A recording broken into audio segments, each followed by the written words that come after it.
start it right away. We do have a quorum now. I want to call to order the County of Santa Barbara Historic Landmarks Advisory Commission for October 14th, 2024. And we'll do a roll call starting from my left. Lansing Duncan, 3rd District. Rob Knight, 4th District. Keith Goffman Gray, Chair, 1st District. Ronald Nye, at large. Randy Malcolm, 5th District. Okay, we have a quorum. Let's move on to any public comment. Do we have any public comment that is not regarding anything on today's agenda? If anybody would like to make a public comment, please raise your hand in the chat or in the boardroom. See none, and we have received no letters. Thank you very much. We'll move on. No public comment today. Okay, we have 2 sets of minutes to go over today. And we have let's first do the one from August 12th, 2024. Mr. Chair? Yes, go ahead, Commissioner Duncan. We started to look at these, but then we didn't have a complete package of them. So I do notice there are a few little things that are remaining for cleanup. So one thing is just generally speaking, right on the front page. I think everywhere where we say Historic Landmarks Advisory, that's where we should put the commission. And then you can put unapproved minutes on the next line. And I see the same thing is happening on our agendas too. So, and then there's just a few little cleanup on the formatting issues on the second page under HLAC budget. We don't need a bullet when we just have one item. And then on the third page, in the discussion of board resolutions that has to do with all the trails, in the third bulleted paragraph where Commissioner Nye is talking, there's a little typo for study in the second line. It's a T instead of a Y. Yeah. And then I'll go with historic landmark nomination contract work number 10. When you get down to the bottom, in fact, it should say action here because we got an action. And then it should be Duncan instead of Lansing. And thank you for your help, Jonathan. Okay. Just a point of clarification for Ann, if you don't mind. As we vote, is recused is the same as abstain?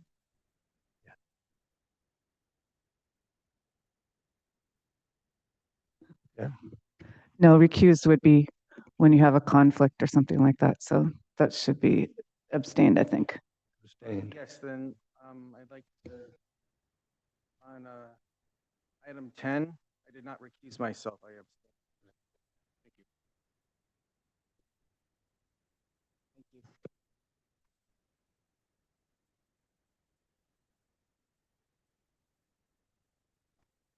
Mr. Chair, I'd move that we adopt the amended minutes of August 12th, 2024. I will second it. Commissioner Nye seconds. Okay, we have a move, we have a second. Everyone was here, so all in favor say aye. Aye. Aye. Opposed? Okay, the minutes have been approved. Okay, let's move on to the next set of minutes. This is for the hearing of September 9th, 2024. And again, I want to thank staff for doing the minutes, and of course, Commissioner Duncan doing the revised minutes ahead of time, so it makes it a lot quicker for us to go through our minutes. I really appreciate all the hard work. So anyone has comments on these minutes? Commissioner Duncan. Thank you, Mr. Chair. Yes, a few more cleanup items. Under Commissioners Present, where my name is, it says left at 12 o'clock. No, I was here for the entire commission meeting. That's the problem with cut and paste, is sometimes you drag things over. Then down under number 3, minutes, let's put consideration of the minutes of August 8th, 2024. And if we're going to use the word consideration, then we should actually say was continued, since consideration is singular. Yeah. Okay, and then on page 2, under number 6, the budget, something got dropped when we were doing our revisions. And in the second line where it starts Andrew Rasura, it should say the chair has been in contact with Andrew Rasura. And I have some changes in that too. Go ahead while you're there. I was looking at this and there's something that I think was important that is not in the minutes at all. And so I was thinking, Chair has been in conversation with Andrew Rasur regarding changes to the next fiscal budget 2025-2026, asking for an increase in the planning and development staff support allocation. Our budget has been the same since at least 2011-12 budget. Andrew Rasur stated if HLAC exceeds its budget, hearings may need to be canceled. And I want to add a new sentence, and this is if it's okay with the rest of the commissioners. Commissioner Steinwalk suggested asking for a breakdown on the hourly rate charged to HLAC from staff on the 2011-12 budget versus the current 2024-25 budget. Is that correct what you were stating? Does that sound like is that okay with Commissioner Duncan? Makes sense to me, but I take it that's all in writing that Jonathan has so that he Yeah, can, yeah. So Jonathan, I have a little thing here I can give you For sure. to help you. Go ahead. And then going to number 9, designation of Cold Spring Canyon Bridge, where it says public comment, right now it says none. It should say that there was public comment. Krista Kieha, her name is Krista, Kiaha. She was on the call, very poor communication. It was from Caltrans. So she's a representative of Caltrans. Gotcha. Yep.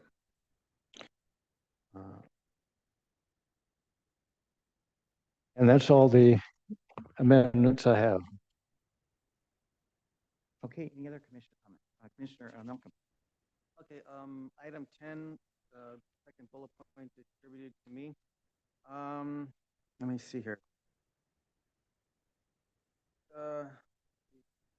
Maybe modify the last sentence, and the second last, that I recommend to be done in-house to avoid the cost. And also I suggested maybe a program through a college or university, utilize a student. Do that.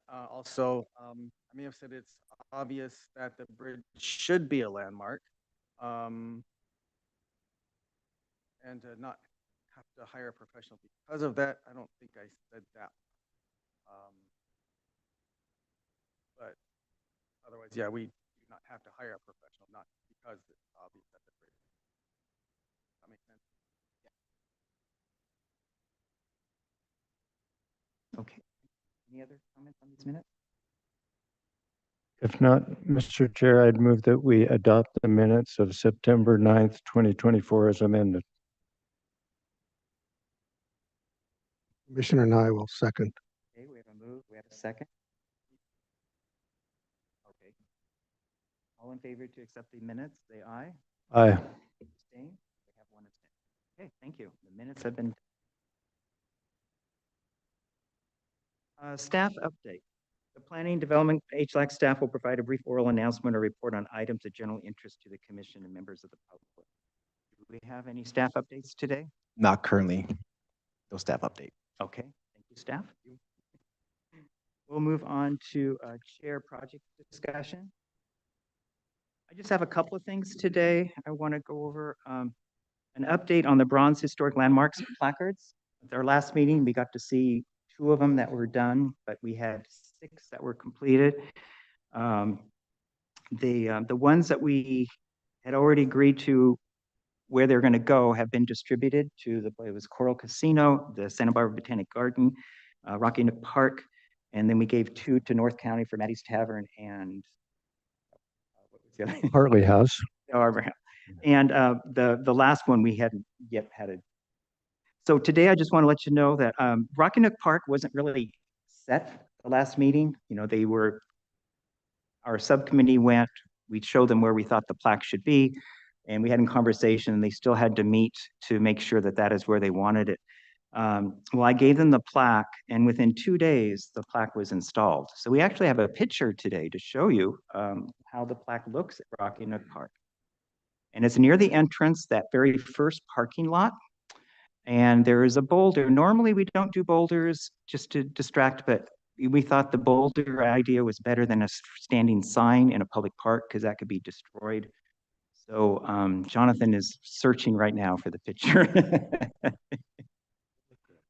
And I don't know if Coral Casino installed theirs or not. I have not driven by there yet, so it might be installed. And the same with the Santa Barbara Botanic Garden. They were going to install theirs as we showed at the last meeting. And while he's looking, I can tell you that I'm constructing the surrounds that go around the plaques that will be at Maddie's Tavern and Hartley House. And I've got one done. I'm waiting on the other. I want to be able to take 2 to mount when I go to the site. And I have been in conversation, as long as we're waiting here, with Rocky Nook Park, or the County Parks Department, and maybe doing a little ceremony, since it was such a high energy nomination over the years, that we might do a little dedication to the plaque. And I believe Commissioner Nye, you were doing some emails to some people. Well, I've lost my contact information for 2 of the women who were leading the charge, and I think it'd be polite to let them know that there's a nice marker up there. So, That's why I was thinking it'd be nice to have a quick little yeah, ceremony, if we can have it. I mean, just to, and it's good advertisement for the county that we have a new county landmark. Jonathan can't find it? Okay, well, we'll just move on. But there is a plaque now at Rocky Nook Park. And it looks very nice. Okay, and the other, the Royal Hondo Bridge nomination, as you remember, we authorized funds for Long Associates to do the nomination for Royal Hondo Bridge. This is the nomination that we as a commission decided to move forward. Amber Long completed the nomination on October 7th. And so she sent it to me. There's one little thing that she's not been able to find. And so I'm looking further, and that has to do with is there any physical changes to the bridge since its original construction? And I'm going to be inquiring with Caltrans to see if they can look in their search their records and see if they can find anything, if has been any alteration since it was first built. But other than that, it looks very good. Also, because I asked Caltrans about the construction in that area. Like I told you, I had a hard time being able to take a picture of the bridge because of all the construction. She said the southbound 101 near the bridge will be completed in a few weeks, and they're going to reopen the lookout point at the end of the fall season. So that will be another month. So remember, the lookout point is where people can actually park and they can actually walk down to the bridge if they want.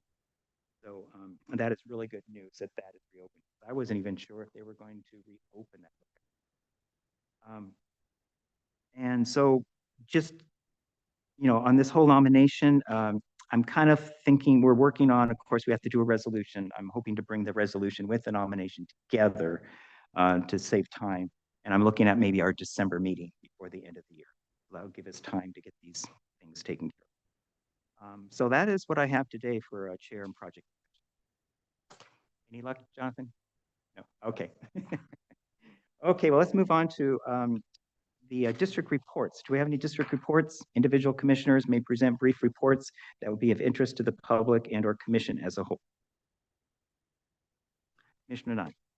as I as I drove down here this morning, I noticed that our poor old Mission Canyon Bridge, which has just literally been repaired 2 weeks ago or something, which took the city. It's actually not part of the county, but it's been hit again on the southern end on the right, northbound.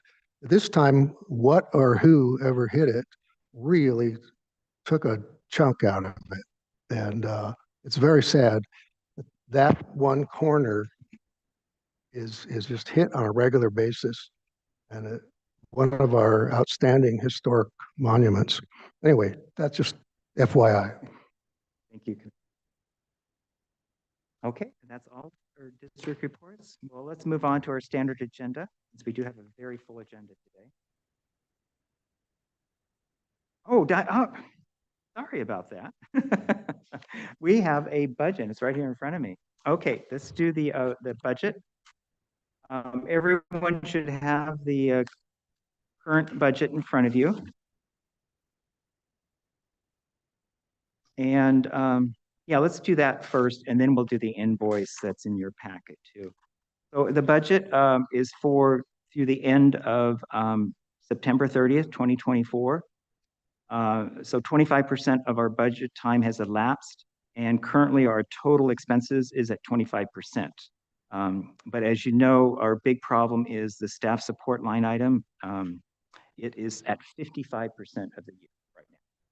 So we're way under in our other things. But overall, we're at 25%, which is on track for being what we're supposed to. And as long as we're at the budget, I just want to follow up that after that, our last month's meeting, I did send an email to Mr. Brasura asking for the breakdown of the hourly rates as was suggested at our last meeting.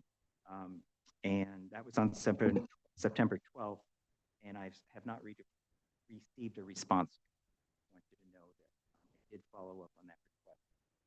This is for the 2025-26 budget, hopefully.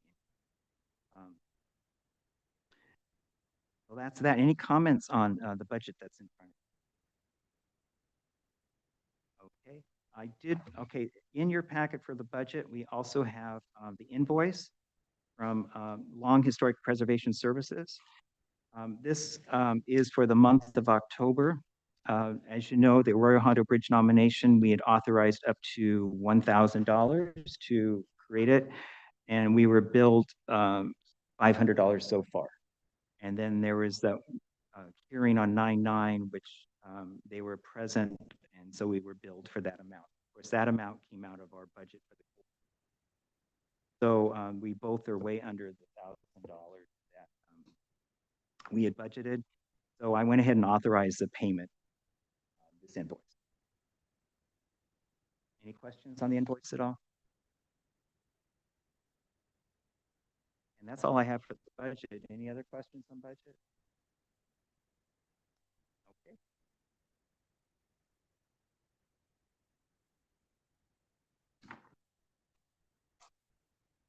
Mr. Chair, Yes. getting back to the Mission Canyon Bridge, I guess what triggered the thought that it was damaged again is that it's literally inches away from Rocky Nook Park, which we just, so it's practically in our backyard. Okay, now we're going to move on to our first standard agenda item, number 8. This is the proposed work at Santa Ynez Public Library, landmark number 11. The County Historic Landmark Advisory Commission will review, discuss, and provide comments on the installation of a new outside air conditioning unit on the Santa Ynez Public Library, County of Santa Barbara Historic Landmark number 11. Excuse me.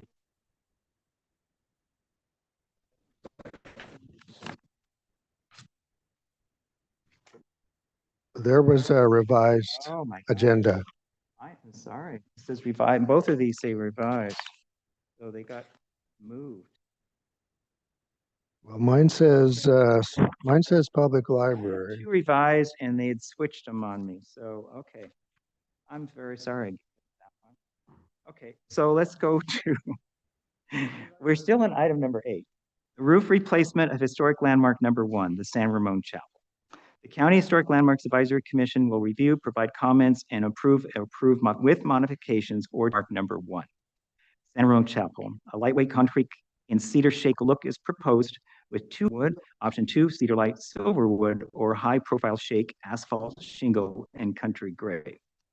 The property is a 1.2 acre parcel zone 7R1 and shown on assessor's parcel number 129-201-021. located at 5077 Union Avenue in the Santa Maria Valley Rural Region, 4th Supervisorial District. HLAC may also impose reasonable conditions as deemed necessary. HLAC will also consider determining that the above actions are exempt pursuant to CEQA Guidelines 15331, historical resource restoration, rehabilitation, which consists of projects limited to maintenance, repair, stabilization, rehabilitation, restoration, preservation, conservation, or reconstruction of historical resources in a manner consistent with the guidelines for preserving, rehabilitating, restoring, and reconstructing historic buildings. Weeks and Grimer, and the activity would not cause a substantial adverse change to the significance of a historical resource. Now, this is a continuation from our last meeting, September 9th. This in your packet was the new potential roof, roof look-alike that you should have in your packet. Unfortunately, I wasn't able to get, they would be here. And anyway, I just got an update this morning that it's November 11th. So, Okay, well, this is a continuation. Do you want to just go ahead and go over what you have come with Sure. since the last time you were here? yeah, great. Great. So, I spoke with roofers about materials that were available somewhat readily available in our area. And the Cedar Light was something very similar to the Sea-Dur product that one of the commissioners proposed last time. And so, and it's a lightweight concrete tile. It should be compatible with the existing structure without any structural retrofit. And then it's easy to install because it's a familiar material for the roofers. So cost-wise, it's not a bad upgrade that we're paying for. So. And then, so on the handout, so again, unfortunately, I don't have physical samples of those. And I know that's what this meeting was about, but here we are. And I do have the photos, and then we could open the website if you'd like, but those were from the website, those photos. And so as far as looking like cedar, which was the original roof on the building, I think we're headed the right direction. I hope you agree to worry about, any additional systems to make it comply with the high fire zoning of the structure. So anyway, and so there's two color options. I know we were leaning towards a weathered gray look, and so from the Cedar Light website, those were the two that I found to be most compatible with your suggestion. And probably the Silverwood is more so. It has a little more of the gray in it. The physical samples that I did bring are the asphalt shake shingle. So it's kind of the higher end of the asphalt option. Very high dimension. There's a picture of the Country Gray Solaris product installed on a roof for you to see. And I think it begins to get the point across of a shake roof, but probably not nearly as good as the Cedar Light. So anyway, that's what I have for you today. And there's two samples. One is an autumn wood, which is more brown, and then the Country Gray, the Country Gray was the grayer option. So I think if we go that route, then probably the Country Gray is the way to go to maintain the color of the original roof, get close to it. Any questions for that? Mr. Chair. Yeah, could we have that illustration of the Cedar Light product? Okay. So these two, are they made to look more like shake or more like shingle? Or are these supposed to be one more like shake and one more like shingle? So let's see, I guess it does kind of have this split end look, and not a real kind of milled or cross-cut end look like a shingle would. So I would say it's leaning towards the shake look. Yeah. To me, they look more textured. Yeah, okay. And then also, I guess the top of it too, shingle would be probably a little more flat, less variegated. So.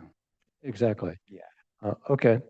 And the other thing is, how long has this product been around? So Cedar Light, I've talked with two roofers about it.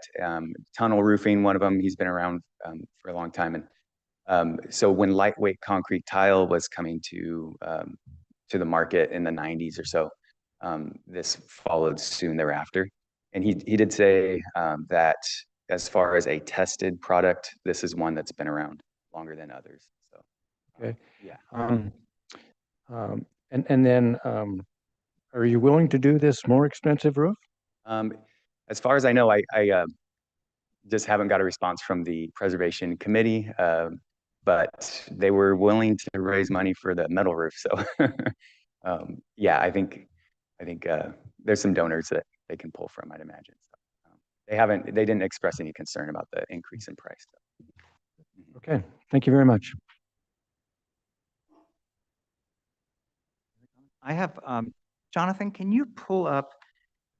It was from the last meeting, but it's the old picture. It's called Older Photo of San Ramon Chapel. Do you have that? 'Cause I was wondering if we could enlarge to see what that roof line looked like. The original. This was the original, or is this the second?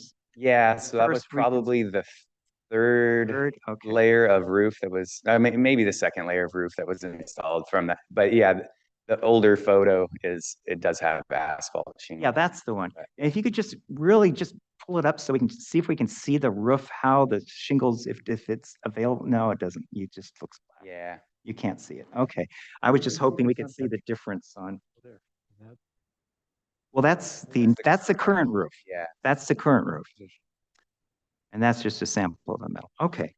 Well, that didn't help. But I was just thinking that between the two, the first option one looks more like it's what it looks like now, versus the option two. Yeah, it's definitely a lighter shingle. I'd imagine the more brown tone will eventually weather as well. Yeah. And, Okay. either one Any is more, probably good. questions? Jonathan, could you scroll back to the current picture of the church? Just go back up to.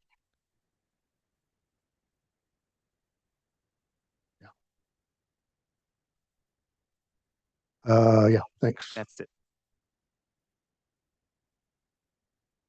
So the question is, how rustic should it look? I mean, ordinarily, either one of these samples of the Cedar Light would work, seems to me. But I think there's a feeling that the more rusticated one, the autumn wood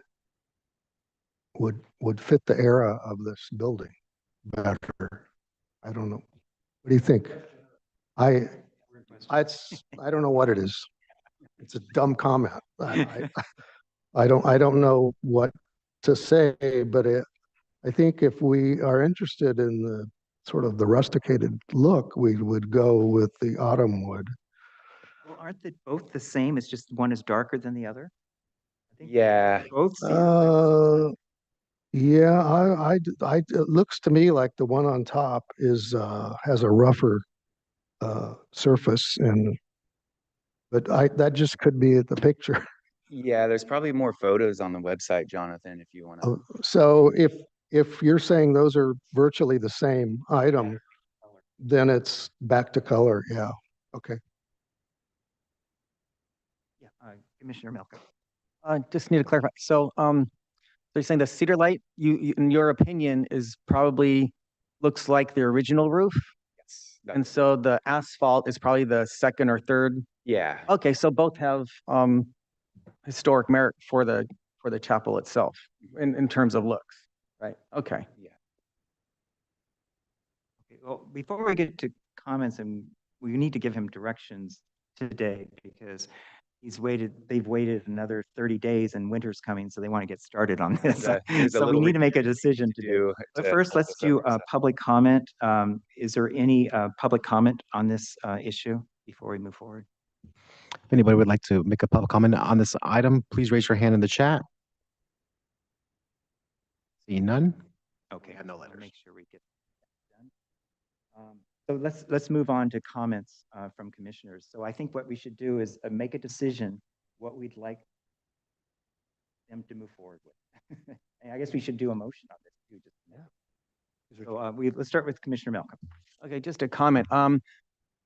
Since both have historic merit for the church itself in terms of looks, and they've been pretty sincere about how to, what to do with the roof and how to put a new one on. I think either would be fine, and to leave it up to them, which one they would like, which one they prefer. Are you talking about option 1 and option 2, or are you talking about the color of? As far as the asphalt and the cedar light shakes, and color, what they prefer. I think we can leave it up to them. But Mr. Chair. Go ahead, Commissioner Duncan. Thank you. First, I want to thank Mr. Hassel for his continuing work on this and his willingness to go and find a better product. Something which is obviously far more consistent with the original roof. Obviously, one of the motivations here is to simply get a roof on there that lasts longer. It doesn't have to be maintained. And I think actually with this synthetic product, you will find that it lasts a long time. And that's why I asked that question about how long has this product been around. Yeah. And personally, I don't quite believe the 50-year promise on the asphalt roof that we have samples of here. I've had a number of asphalt roofs, and none of them have lasted as long as they were rated for. And I also have to say, it's really clear that this look of this synthetic product is far more convincing in appearing like shake. And what we have up here, these samples, especially with this presidential asphalt material, to me, this looks like Hansel and Gretel. It looks like a whole nother thing and a whole nother texture, and it obviously lacks the horizontality. It has unevenness, but it lacks the horizontality that the original shakes obviously had. So I think if the church is willing to do it, we definitely ought to ask them to do this lightweight concrete product, the cedar light. And I would suggest the autumnwood material. There's no doubt once it's up on the roof, it will attain its own patina. It's either going to get lighter or it's going to get darker with algae and lichen. Because you're in a clean enough air place where lichen still grows. And whichever is the damper side is going to attain more algae and lichen and have a totally different appearance. But I think it's great. I think Commissioner Whitash would be pleased because this is the direction he was suggesting last time too. Is there a comment? Commissioner Nye. I agree, of course, with Commissioner Duncan. I think the asphalt shingle would be a disaster for this building, and that certainly either of the cedar light options would be the one I would go with. Thank you.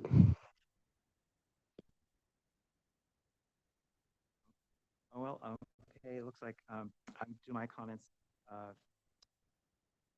I aggressively agree with everyone's comments so far is that the cedar light, I think, is the best option. I feel bad because it is more expensive, and I know this is a nonprofit, and it's more money they have to figure out how to pay for it. But sounds like they're okay with that, which I really appreciate that for them to want it to look as historic as possible and not just do the cheapest thing out there. So it looks like we have a consensus here for this cedar light. Should we do a vote on this? Sounds like I heard autumnwood. I guess silverwood sounds like it'd be more gray. Silver sounds like it'd be more gray versus autumnwood might be more brownish. I mean, it's hard to tell on these. But I'm open to either one. It sounds like autumnwood was mentioned. Any discussion on color that we can give them directly? Or just leave it up to them between the two? Okay, we can just approve that we want to go Cedar Lake, either one of these. Because maybe one's out of stock, we don't know, and they need to get a roof on before the rains. Anyone want to tackle a motion for this? Mr. Chair, I'd be glad to. And once again, I want to thank Mr. Hassel for his efforts here and the entire, please convey to the entire committee how grateful we are that they are taking such good care of historic landmark number one. And we desire that you keep it number one, and that's why we're very pleased that you're going with a roof which is going to help maintain the integrity of the structure rather than detract from it, which was our concern with the metal. So I would move that the County Historic Landmarks Advisory Commission approve the proposed re-roofing of the San Ramon Chapel with lightweight concrete cedar light shake appearing material with the option to use either autumn wood or silver wood as the church desires. And there's probably a CEQA exemption too that we need to determine that it's exempt from CEQA. Okay, we have a move, we have a second. Commissioner Steinwach, any further discussion? All in favor, say aye. Aye. Opposed, abstain? Okay, thank you so much. We appreciate it. I just have one more comment. Yes. So it's my first time working with you folks, and I just want to say this was a win for everybody. Just being a part of, I guess, the reciprocal relationship.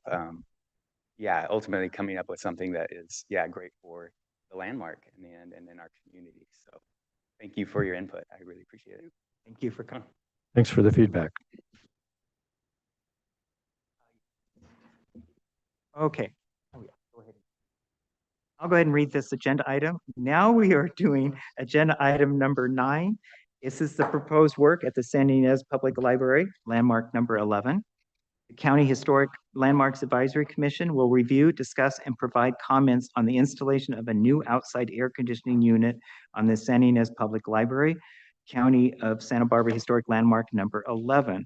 The property is a 19,985 square foot parcel located at Assessor's Parcel number 143-213-017, zoned C2, located at 3596 Gunto Street in the San Ynez Plan area. This is in the 3rd Supervisorial District. Do we have any staff comments? Oh, everyone should have today at your, when you came in, there is pictures of the proposed wharf to sit on your dais. Was any questions from staff or anything from staff on this? When I forgot to ask for any ex parte on this. Mr. Chair? Yes. I stopped and looked and took pictures too, but it looks like we've got some pictures this morning.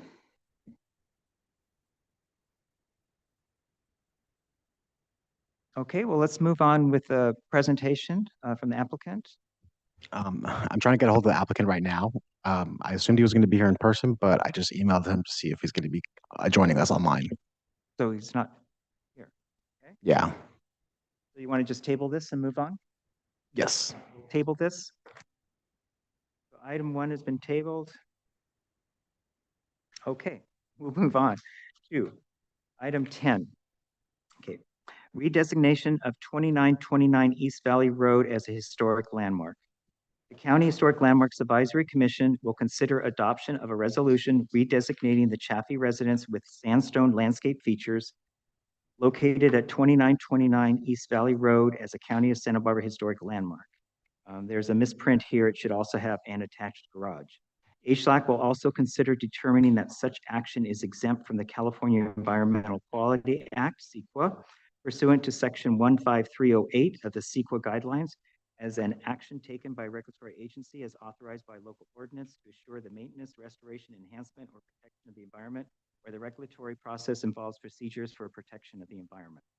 The property is a 9.94 acre parcel zoned 5E1 and shown as assessor's parcel number 005-040-025, located at 2929 East Valley Road in the Toro Canyon Community Plan area. This one is in the 1st Supervisorial District. Okay, I just want to go over a quick little background here. On July 8th, 2024, HLAC adopted a resolution designating the Chaffee residence and attached garage Santa Barbara County Historic Landmark number 56. An appeal was filed after we did this in July. Appeal was filed by the owners, and the appeal has been scheduled before the Board of Supervisors for December 10th, 2024. Today, we are considering reapproving the original HLAC resolution of July 8th, 2024, with the only changes being a new date and removal of the resolution number. The reason why we're doing this, because 90 days will have passed since the July 8th, which is needed for the Board of Supervisors to either approve or not approve our county landmark that we designated on July 8th. We did receive a letter dated October 9th from the owners expressing their continued opposition to a historical designation of their private property. And everyone, I think, has that letter. So today, what we are doing is taking the same nomination that we approved in July and just reapproving it so we have a new 90-day period, so that will be in compliance with the Board of Supervisors meeting. Do we have any questions? First of all, any ex parte on this item?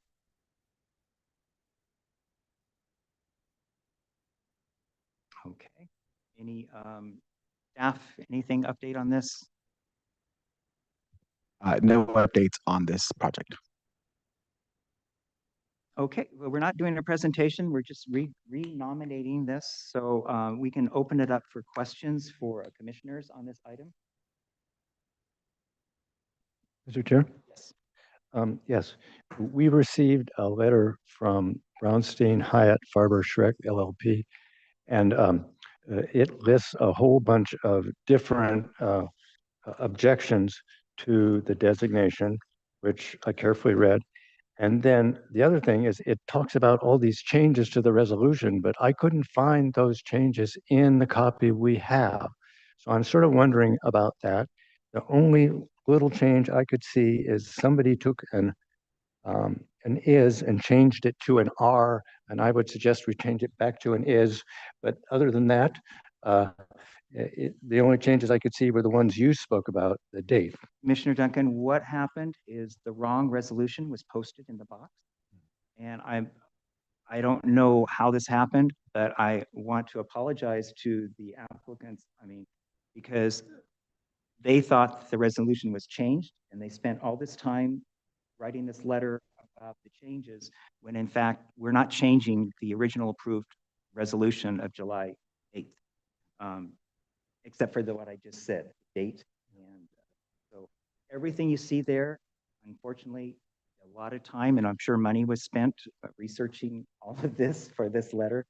And it was, I don't know, county council, if you want to say anything, but I think it was, the way I understand it, it was the wrong one was put in the box and then it was replaced.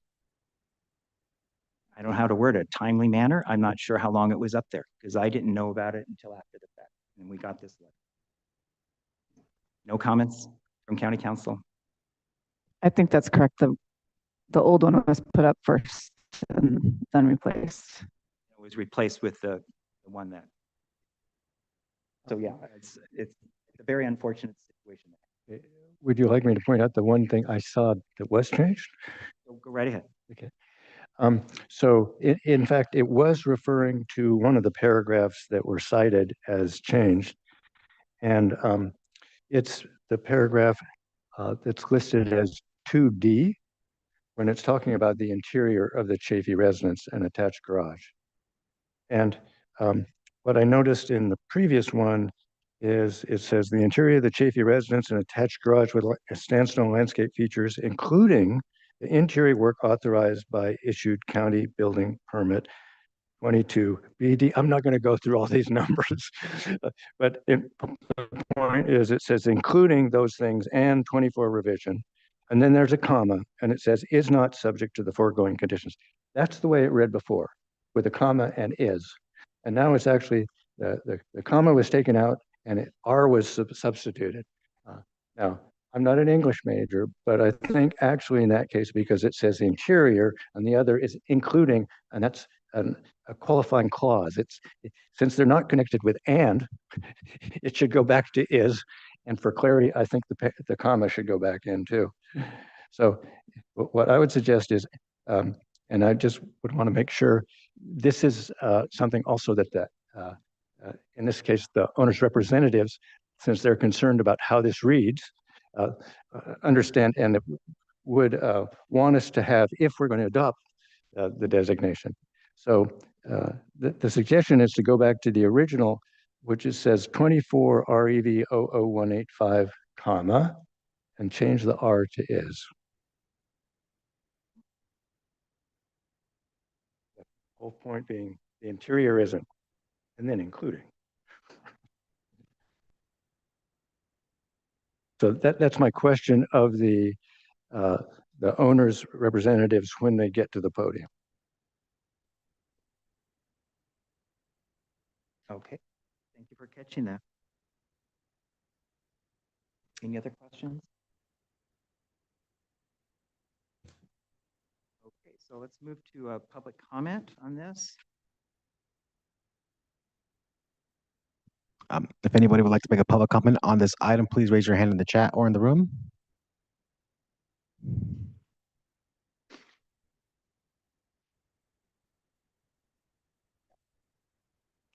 Okay, Amy so Steinfeld here we'll go today. ahead and move. I don't have any speaker slips, but I know the applicant's here, so I'm just going to let you go ahead and go ahead and speak. And please state your name. Yes. Good morning, Commissioners. My name is Amy Steinfeld. I'm a local land use attorney here in Santa Barbara, and I'm joined today by Steve Fort, who is the lead project planner for 2929 East Valley Road, and also my associate from Brownstein, Jordan Jenkins. First, I appreciate the explanation. We had a pretty major heart attack when we saw the updated version, so appreciate the return to the original. We have some additional facts, though, that we'd like to share with you today. I want to start by saying that we agree with HLAC that historic resources are very important, especially when the public can visit them and visually appreciate them. This is not the case here. We also understand that many individuals choose to submit their properties for designation, but this is also not the case here. We also understand that HLAC may choose to designate a property when they fear a property is going to be demoed or destroyed. This is not the case here.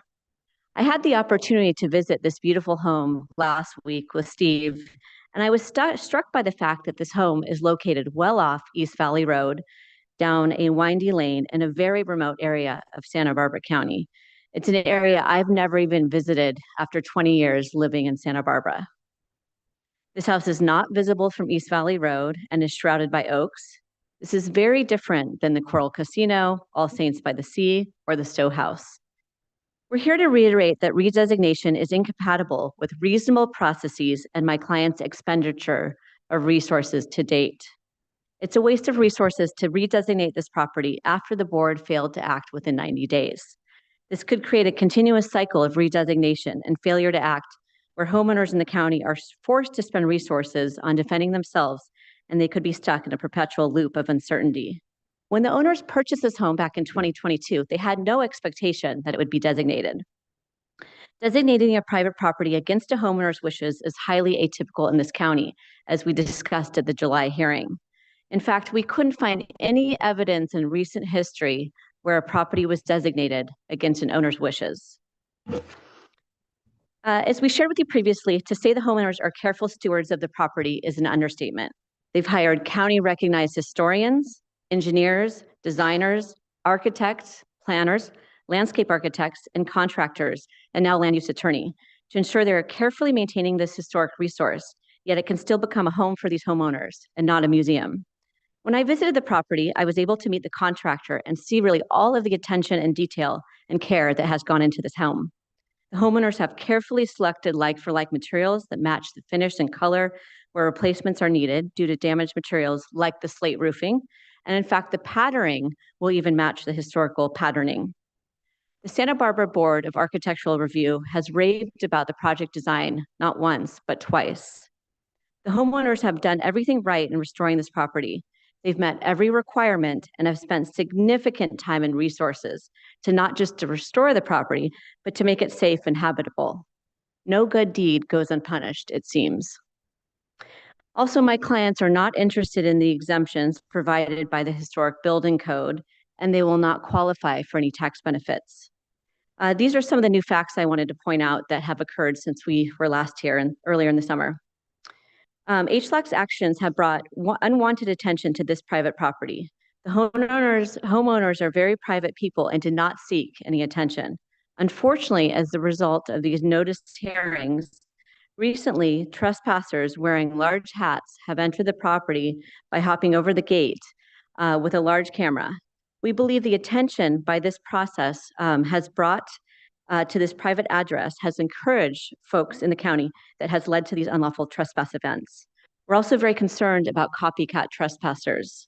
Continuing to post this address due to these public hearings in advance of a highly publicized December 10th Board of Supervisors hearing and any signage indicating that this home is designated could further exacerbate the public confusion and attract members of the public to attempt to violate the homeowner's privacy. This home is not in a public space where the public can view its historic nature, nor can it be seen from any public roads. Today's decision also has implications for future would-be historic home purchasers. As you all know, Santa Barbara County has one of the most onerous land use and building permitting processes in the state. My entire land use group at Brownstein, we spent years trying to get our clients' permits. Designation would yet add another layer of review, which would disincentivize potential purchasers from choosing to spend immense resources restoring historic homes. These homes will remain vacant and continue decaying. Restoration already takes significant time and resources without the additional review and opinions from an up to 11-person commission. If this property gets designated, as you can see from the resolution, any alterations, repairs, additions, or changes, such we heard earlier today, installing HVAC, has to now be done under the direction and control of HLAC. This review would be duplicative of the extensive review required by the owners to ensure consistency with state historical policies and the County of Santa Barbara's historical policies, along with the historic preservation policies included in the El Toro Canyon Community Plan. As you can see by some of the earlier reports done by Post Hazeltine, this home is already considered a significant historic resource for purposes of any future environmental review under CEQA. The homeowners are making improvements to the residence to protect the style. There is no danger of destruction. It's quite the opposite. So in closing, I want to point out the homeowners are wonderful and careful stewards of historic homes.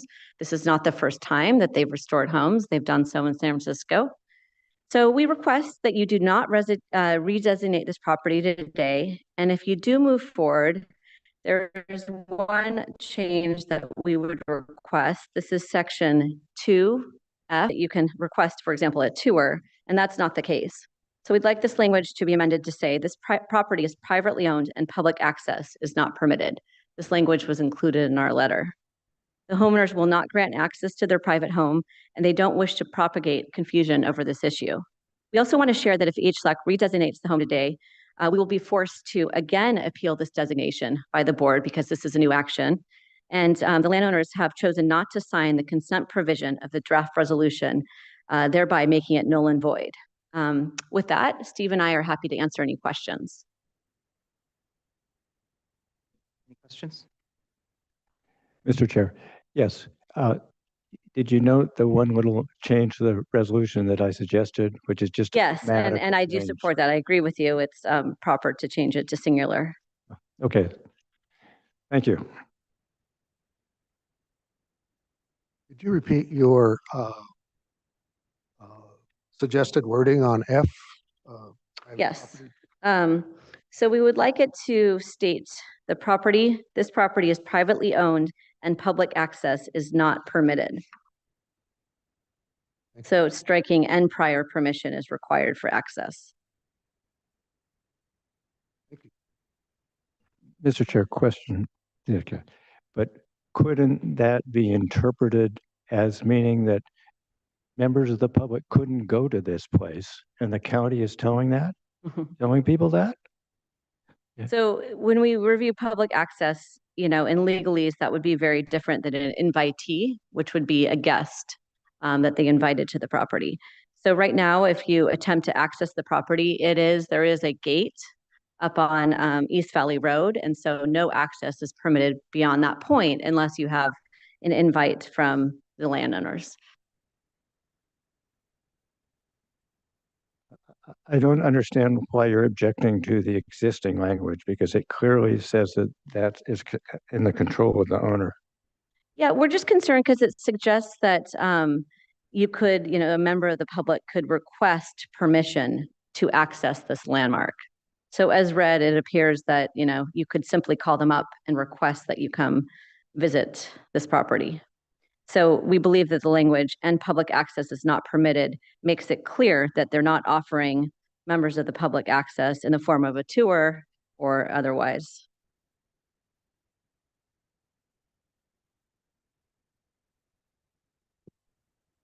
Thank you. Any other questions? Thank you very much. Okay, thank you. Madam Chair, excuse me, Mr. Chair. Okay. How about if you change that to unauthorized public access is not permitted? Because that makes the point that you get to authorize it. And there's no suggestion, I believe, that people are going to request that. Yeah. Okay, do you have any more speakers on this agenda item? Seeing none?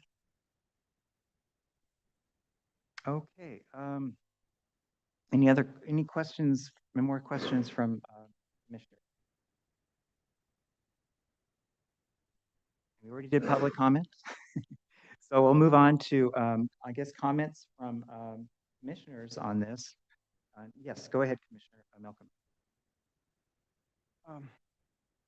We should reconsider landmarking in favor of place of historic merit. There has always been an unwritten sentiment or code of ethics, if you will, that we do not landmark against the will of an owner that has been a good steward of their property. We have no probable cause to distrust these owners. If this landmarking proposal passes, we breed distrust and potential hostility within the community. Place of historic merit designation will suit our purposes by being able to monitor whatever improvements, because they have to pull permits through the county. We'll be able to monitor that while leaving the owners a level of autonomy. Thank you. Thank you, Commissioner Malcolm. A question, if I could. Yeah, this is for council. Okay. So I'm wondering about this potential revision to 2F, speaking about the public visiting the property. And what I'm trying to do is make sure that we have language which addresses all the things that might happen. Because for one thing, you could have a change in ownership. You could have somebody who owns the place and who's just so thrilled with their marvelous historic property, they want to have tours, etc., and they want to have people to be able to see it. I also want to be able to be sure that county officials or some county person who wants to check on a permit can visit the site when they need to visit the site. So what I'm wondering is about the language they're suggesting being substituted, and is that going to fit what might happen in the future if we just change it to that one addition of unauthorized, so that you allow it when you need it, but it also addresses the need for the sheriff to show up when they feel they need to show up. I think the language as you modified it sounds fine, because I think the sheriff showing up is not public access. And I think it addresses your concern about an owner in the future maybe wanting to allow tours or something. So I think that works fine. Okay. Move on to comments, Mr. Sheriff. Yeah, okay. One, I do want to apologize that we had the wrong resolution up on the files, so that we gave you a heart attack when you guys didn't need that. Thank you for your careful attention to detail here. Um, I agree that a lot of what the new owners have done is an attempt to preserve the historic integrity, and that's specifically why we've included the carve out in the resolution, that they can continue with their project.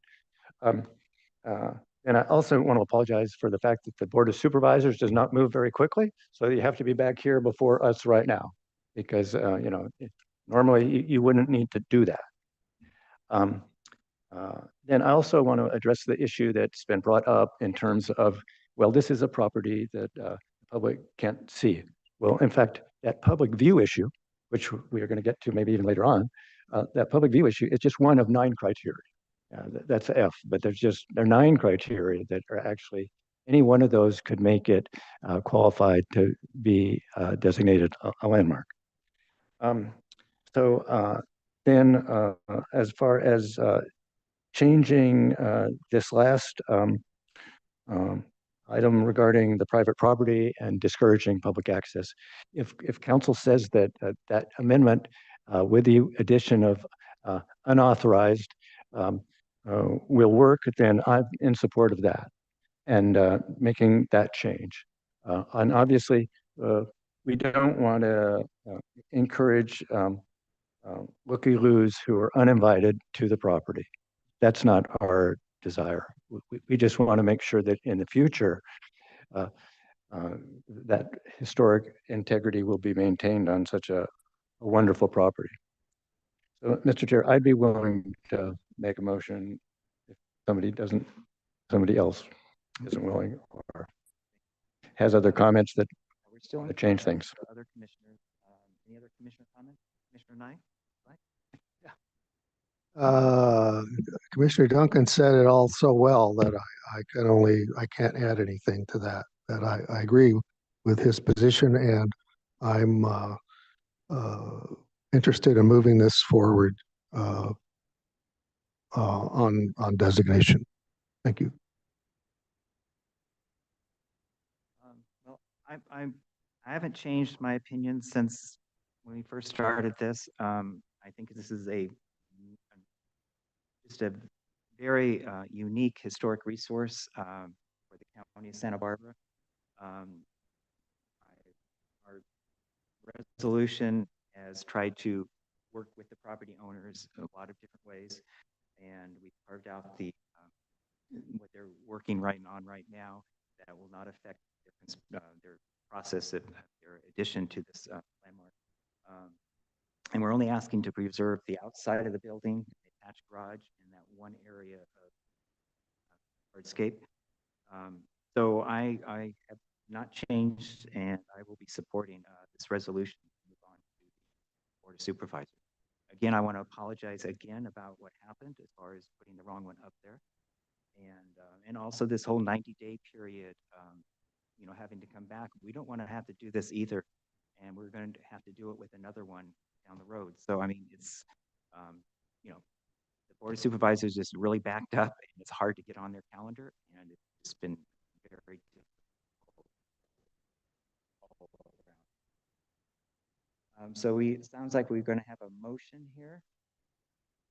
Commissioner Duncan? Mr. Chair? Thank you. I would then move that County Historic Landmarks Advisory Commission adopt a resolution redesignating the Chafee residence with sandstone landscape features located at 2929 Landmark with the amendment that 2F is revised to read, the property is privately owned and unauthorized public access is not permitted, and determine that our action is exempt under SECRA. We need to change that D. Oh, and the small typo revision substituting comma S for R. Do we have a second? It's resolution. Any discussion on this with the changes that are added? Okay, Go ahead. Well, I just want to repeat that we certainly understand some of the objections registered by the property owners, and those are certainly heartfelt, and they have their reasons. But on the other hand, we are uh, um, by law required to do what we're doing, which is to preserve uh, historic resources as best we can for the public, and not just for the moment or for this owner, but for the future as well. And since we have spent a lot of time revising our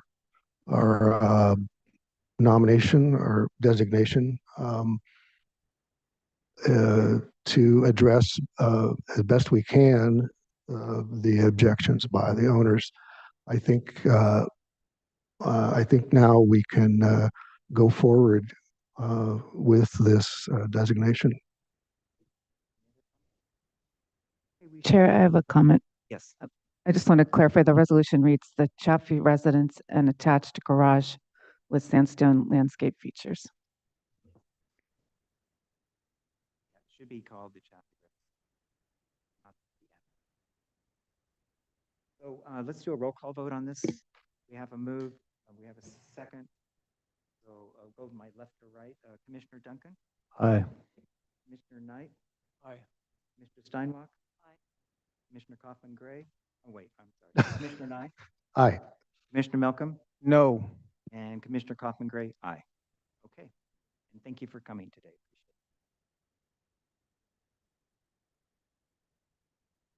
Appreciate it. Okay, we'll move on to item number 11. This is a letter endorsing the listing of the Ballard Adobes on the National Register of Historic Places and the California Register of Historic Resources. The County Historic Landmarks Advisory Commission will review and consider approval of the proposed letter endorsing the listing of the Ballard Adobes on the National Register of Historic Places and the California Register of Historical Resources. The property is a 12.49 acre parcel located at Assessor's Parcel number 135-230-002, zoned AG 1-5, located at 2411 Alamo Pintado Road in the San Ynez Plan area, and this is in the 3rd Supervisorial District. So this is a follow-up from our last meeting, September 9th, which actually was brought up during district reports. A letter had been received by the Senate on September 3rd. The letter received by Santa Barbara County Board of Supervisors asking for input on the National Register of Historic Places nomination for Ballard Adobes. And they mentioned that this is a nomination that's already on their agenda in Sacramento. The hearing is set for Thursday, November 7th. This is a continuation. And at our last meeting, it was agreed upon to write a letter endorsing this nomination to the state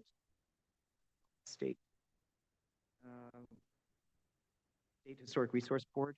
And so in front of you is the letter as I was directed to write. So this is a draft letter. And so today we're looking at the letter and seeing if we want to make changes and to move it on. So it will get up to their meeting for November 6th. So that's my little background. Any staff changes or anything your end? No staff changes. Okay, any ex parte from commissioners on this item? Mr. Chair? Yes, go ahead, Commissioner Duncan. Yeah, I did, when I looked at the first draft and contributed what I thought would be good revisions to the first draft, do some research. That's obviously what we need to know here, is to try and find out what this process is, because it's a national register that they're looking to be listed on, but it's going to the state. And so part of the process is that the state gets to look at these things before they get forwarded nationally. And it's the SHPO, that's the State Historical Preservation Officer, who looks at them. And that's Julianne Polanco, who this draft letter is addressed to. And I thought actually the nomination extensively from it in terms of how it meets their criteria A and C. And so that's what I was able to determine here. And I'd be glad to answer what questions I might be able to tell you clarify, I about did the this. original draft, but- and then I sent it to Commissioner Duncan, and then what you see before is the second version of the draft letter, which is a lot better than my first. So any questions on this letter?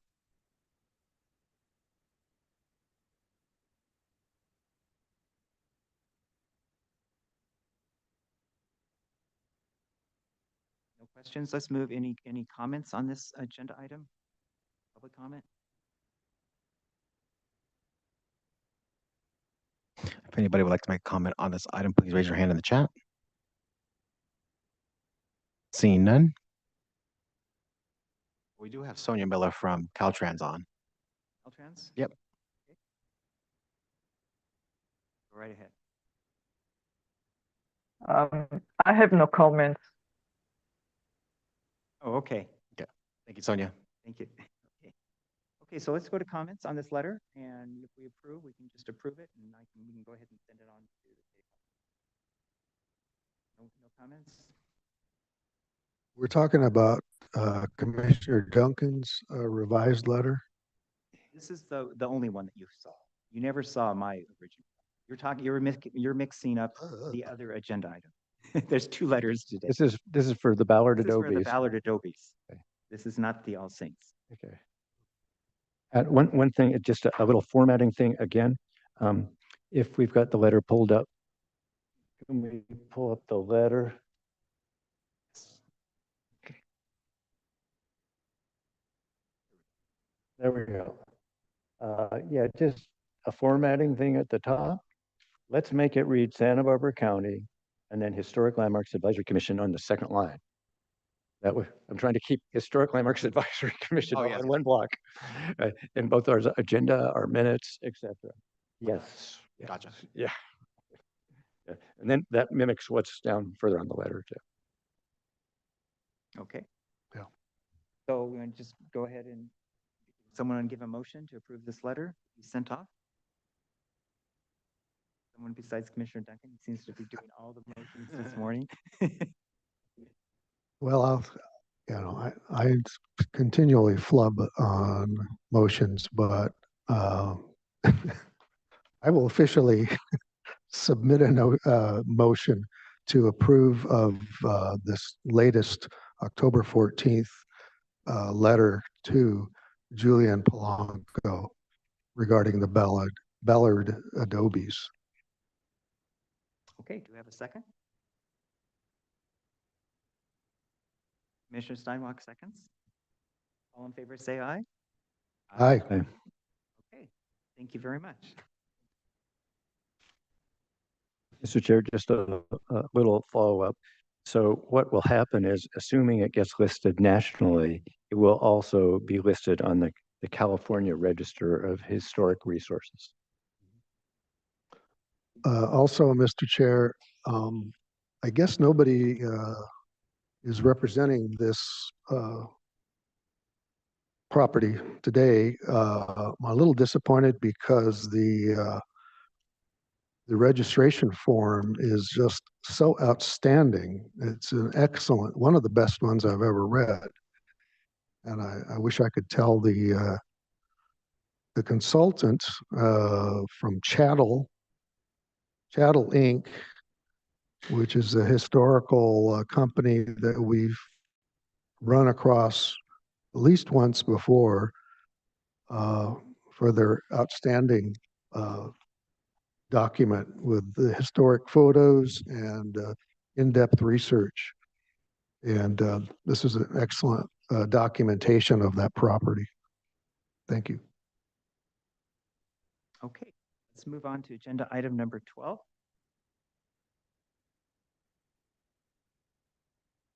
This is concerning a letter providing comments on the application for registration of All Saints by the Sea Episcopal Church on the California Register of Historical Resources. The County Historic Landmarks Advisory Commission will consider whether to write a letter providing comments on the application for registration of All Saints by the Sea Episcopal Church on the California Register of Historical Resources. The property is a 0.81 acre parcel zone 15-R-1 and shown as assessors parcel number 009-333-011, located at 80 Eucalyptus Lane in Montecito Community Plan Area. This is in the first supervisorial district. Now, this one, a little background on this. On September 11th, a letter was sent to the Santa Barbara County Clerk Recorder from Amber Long on behalf of All Saints by the Sea Episcopal Church, asking for review and comment on an enclosed application package for the California Register of Historical Resources. If you go onto the state website, it states, local government must be given 90 days in which to comment on application before it is sent to OHP. Any comments are attached to the application and sent to OHP at the end of 90 days. So what we're looking at is an application to put it in front of the board in Sacramento versus what we just did. The application was already in front of the board and is scheduled for a hearing. This is like a preliminary, just to make it clear because it's kind of confusing. And so what they're asking is for the comment period letter from us, sent to the county clerk recorder for comments on this. The clerk recorder forwarded the nomination letter to Planning and Development, and I was CC'd on that. And as chair, I decided that it's our purview for historic landmarks that we should bring this forward to HLAC for consideration to write a letter to the state board. Today we decide, do we want to provide a letter in support of the nomination? And to help speed things up, I created a draft letter instead of having to come back next month, because it would make it hard with that 90-day period. So I did a draft letter for us to look at if we want to move forward with a letter that we can change and work on it today. So that is the background on this agenda item. And any ex parte closures on this? Mr. Chair? Yes. No ex parte, except that then I wrote another draft of the letter, so that's also probably before you somewhere here. Yeah, sorry. Yeah, there was the original one, and this is the one that you'll have two. Yeah. So the one that it had the wrong regarding, it says National Register, it should be California Register. That letter, that was in the packet. Do not look at that one. There is another letter that was put in the box, and it was on your dais this morning. And that one says regarding California Register of Historic Resources, and it has a lot more detail on the letter. Now, one of the things I want to bring up when we're looking at this letter is who to address it to. My original letter was to the to Amber Long Historic Preservation Services, because I thought that since they were the ones that were asking for a letter, that the letter would go to them and they would attach it to the nomination for the state of California. Commissioner Duncan had, a good argument that it should be addressed directly to the California Department of Parks and Recreation, and then it still be attached to the nomination that way. So this is something we can kind of decide who the letter is supposed to go to, either the two. So just want to point that out to everybody. So is there any questions on this? Why are we doing this? Oh, and as just before, I just want to mention that we have received by email dated October 11th from William Delvac, and you should have that letter on. Just email.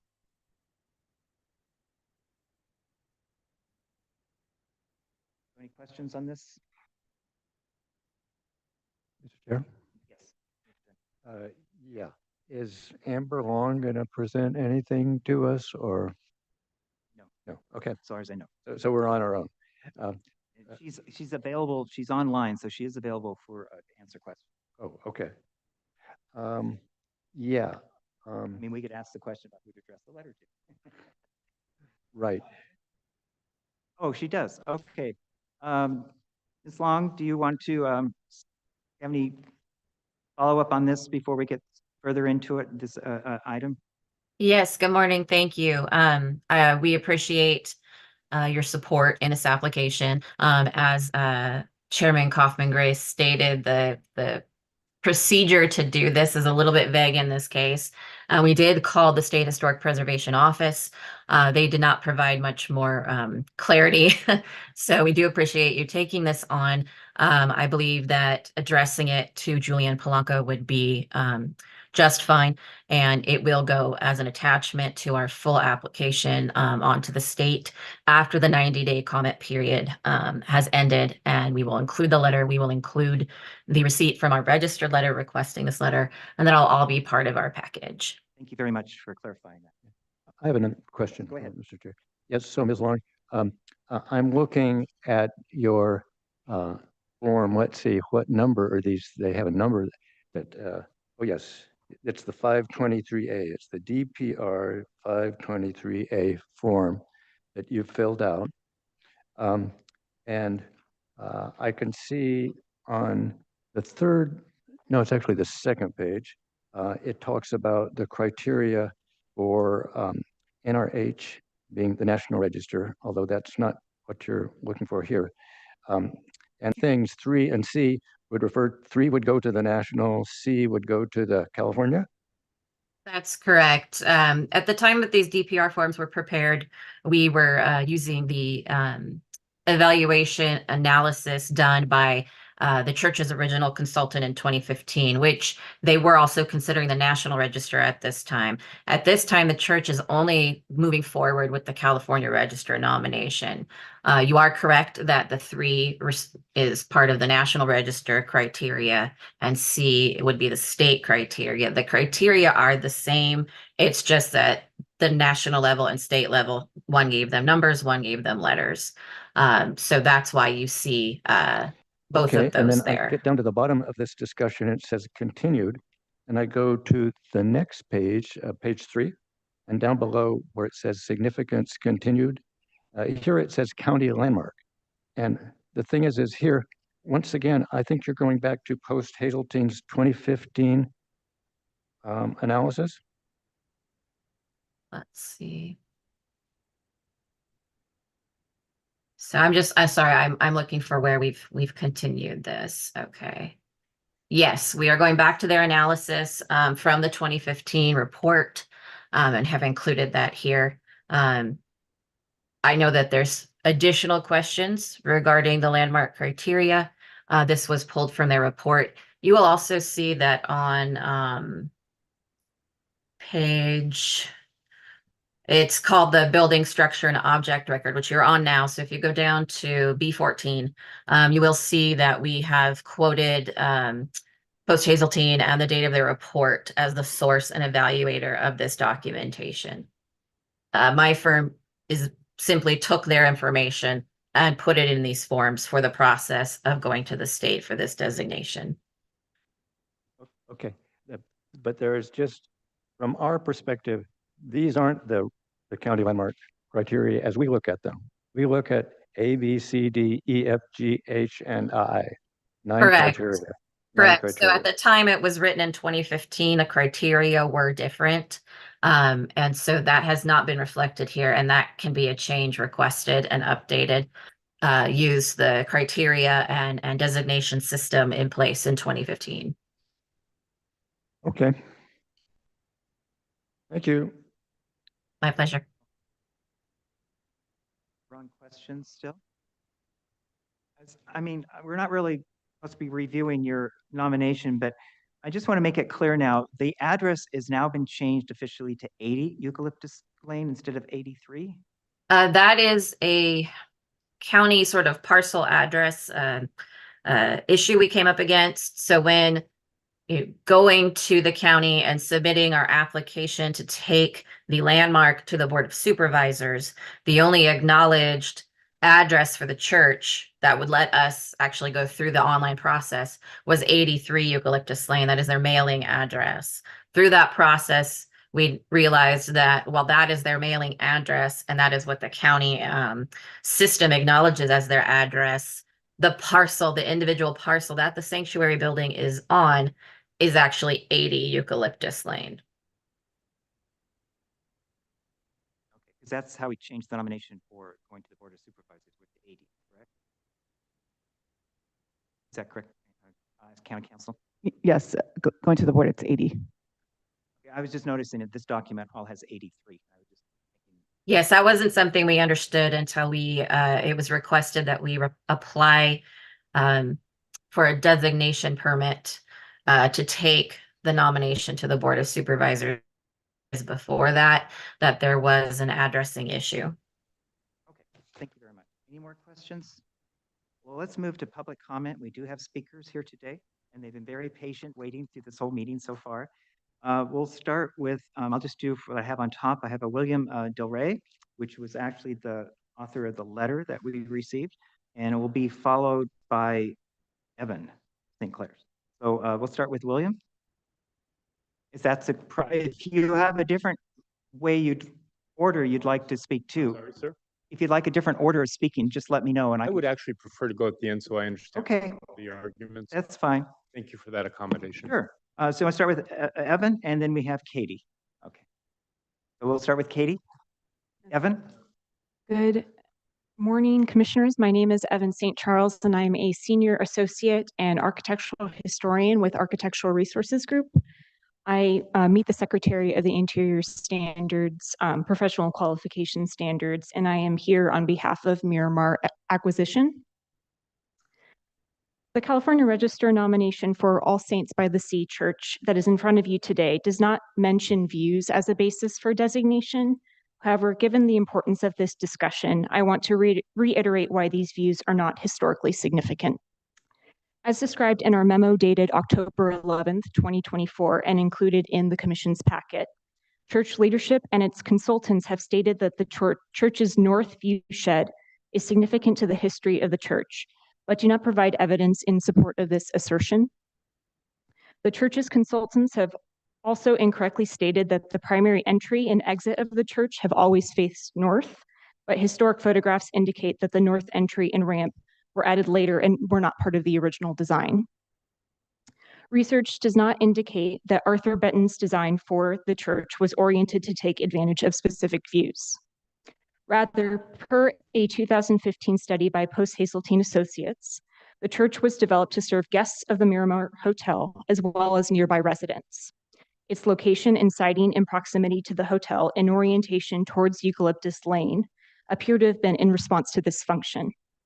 Additionally, the church's north-facing windows are filled with stained glass, and thus views of the mountains are not visible from inside the sanctuary. For these reasons, views from the church do not appear to have been an important consideration in its development and use, and do not contribute to its reasons for significance. Further, the 2015 Post Hazeltine study, which the nomination relies on as the basis for its findings, determined that the church was eligible for listing as a county landmark, as well as in the national and California registers, despite the fact that views from the church's north towards the mountains were obstructed by vegetation at the writing of the study in 2015. Thus, the property's eligibility for designation does not depend on retaining these views. Based on the foregoing, we ask that any action you take should expressly state that the church's significance is not based on views. Thank you. Thank you very much. We have Katie. Oh, okay. So now we'll move on to William Del Rey. Hello, Commissioners, thank you. I just want to clarify that Amber Long has had an opportunity to provide her testimony regarding this. And are we, is she, Amber? No, but I mean, she has more testimony. Amber, did you have more testimony to give for this project? I do have a comment in response to the letter from Mr. Delvac, which I'm not sure at what point you would like me to make that comment. Well, I just had speaker comments in front of me, so we always do the in-person speaker comments, and then I'll do online speaker comments afterwards. Honorable Commissioners, I am Bill Delvac on behalf of Miramar Acquisition. I just want to say a word about my background, not just to prove that I'm old. I've practiced preservation law for 40 years, and over 32 years ago, I had the burden and duty and great pleasure to be active in the drafting of the California Register. And so I'm intimately familiar with the process and the differences. As has already been noted, the National Register and the California Register, unlike the county ordinance, are exactly the same criteria, different numbering, but same criteria. And that was very much on purpose. But perhaps the most significant difference is the letter that is before the county today. Unlike the National Register, unlike the previous discussion where it was a generalized support, the legislation calls specifically for the county as a governmental unit to have the right to comment and requires the State Historical Resources Commission to make special findings if the county objects.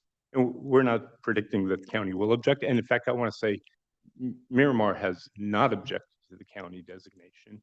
We're just concerned about issues surrounding Miramar's affordable housing project.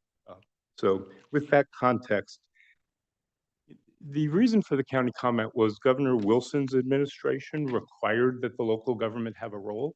And I think that's instructive here today because in our view, and we believe, you can confirm with your own attorney, that the letter that you would send, the county would send, is a letter that should be written by the County Board of Supervisors. Your role is advisory to the board, and we just want to clarify that this has a further process. And again, that reflects the very specific purpose of the California Register of being a government to government communication, not calling for generalized support. You know, we understand you generally support it, but that's not what the role of state legislation is. Tomorrow, the board is going to consider the nomination that you first adopted. We believe that for this commission to properly advise the board as to what comments it might make on the California Register, that should occur first. I'm not saying they're going to change anything, but if they do, it might be relevant. Further, there is no urgency for the commission to act today, given the 90-day comment period. We're not close to that running. You've heard about views. I just want to note for general understanding back and forth between the public and the commission, under County Code Section 18A4, designation of a resource such as the church, under the county code, even though views is a criterion, this can't be designated for views from the church. It can only be designated for views of. I can give you a lawyerly parsing of the words, but more importantly is A4 says that it has to be a generalized public interest that prompts designation, not the interest of a limited group. I won't say more. I think Ms. St. Charles adequately covered it. Therefore, we respectfully urge the commission to continue this item until after the board has acted. And ultimately, we would urge the county to oppose that the state, if it were to designate based on views, we would urge the county to object to that because there's no evidence in the record. I will finally note that what's before you today and California Register do not include views as a criterion, so perhaps it's ultimately not an issue. I'd be pleased to answer any questions and I appreciate your attention. Any questions, Mr. Patella? Mr. Chair, thank you for appearing. A question, I can see, I've got my 18A here, so I can see in for the reference to the general public, and I understand the principle you're talking about there. And since you claim to have some knowledge about interpreting the requirements for the listing, I would say if you were the State Historic Preservation Officer and you were looking at the form that Ms. Long has provided, would you want to see our current criteria and them addressed as compared to the way they've been addressed here in this different format, 2, 3, 4 as compared to A, B, C, the ones that we actually have to work with? Understood. If I may, Commissioner, excellent question. I don't care about the lettering, I care about the substance. I think that ABC 1, 2, 3 may have been inverted in the comments, but that's neither here nor there. The California Register and the National Register, which have slightly reworded criteria do not address views unlike the county. So the county has additional criterion, which have been adopted, by the way. I'd like to correct a misstatement. Your criteria have been in place since Ordinance 4425 was adopted in 2001. And so your ordinance, ABCDEF3, has been in place all the way along, unlike some comments that have been made. The fundamental point here is what's before you today is comments on the California Register.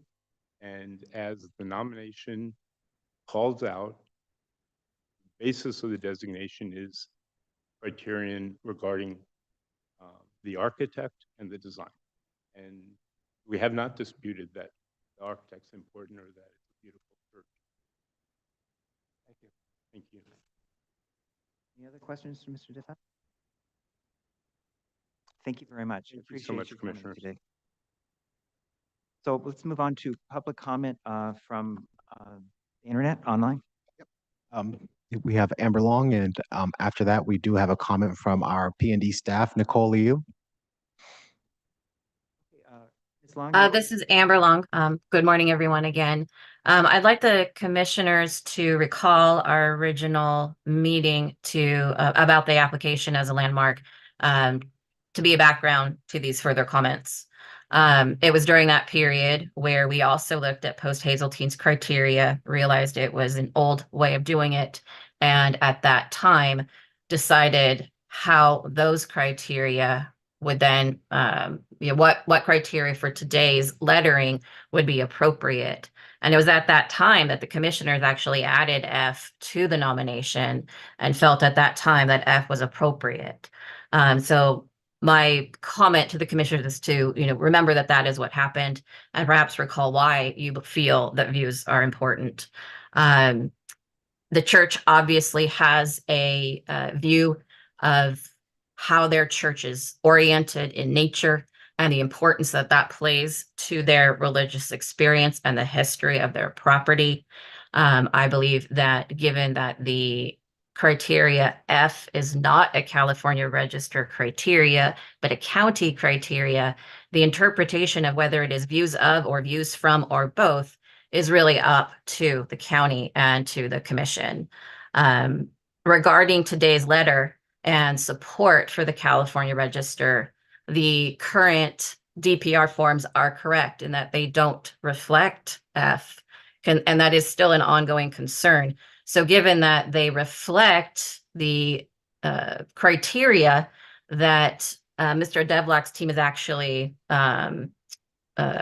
supporting, I don't believe that there's any reason to postpone a comment letter on behalf of the commission supporting their California Register nomination under C.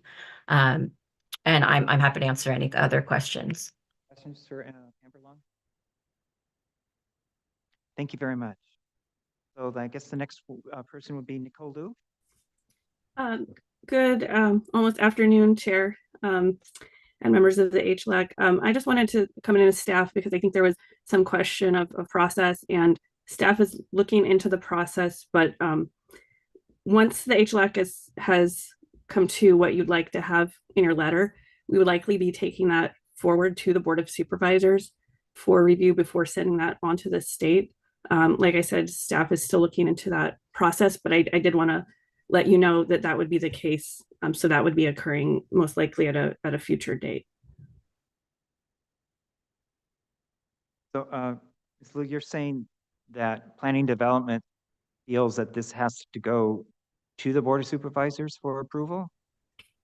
After we approve it, if we approve it? Chair, I think that from the perspective of planning staff, and I would think that Mr. Ryerson will back this up, that it would need to go to the Board of Supervisors before going to the state. Now, is it, I'm just looking, we just did a letter for the Ballard Adobes. So are you saying that that letter has to go to, because that is a comment to what's already on an agenda, whereas this one is going to be put on the agenda. Yes, go ahead. Sorry to do the lawyer thing yet again. The National Register and the California Register have a distinct difference. National Register does not officially ask for comment. California Register does, but as the commissioner pointed out, and I'm familiar with this, that the California Register is involved with National Register because a determination of eligibility for the National Register by operation of law lists the property in the California Register. And that was very intentional. But the processes for commenting are different. The letter that was asked for on the agenda for next month is generalized support. There was no official need or role of the county to comment. California Register is different. So I don't believe, and not my matter, I don't believe that the National Register support letter would need per se to go to the board. Of course, it's a good practice. You know, you're advisory there to the board, but I'm drawing a distinction between that letter and the one that's asked for in this matter. Thank you. Commissioner comment?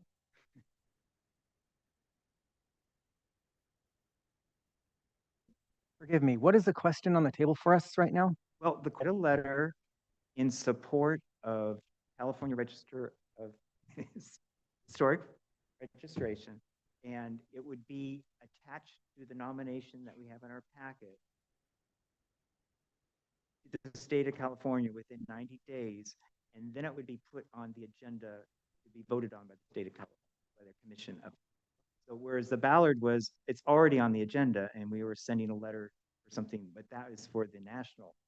I mean, the two are intertwined, but they're different. I mean, it's confusing. So what, I'm just kind of confused what we're actually discussing. That what it should be in the letter, or should we send it, or how? Yeah, there's all above. I mean, we have the draft letter that's before you. Do we want to change it? First of all, do we want to send it? That's, I guess, the first question is, do we want to send a letter in support?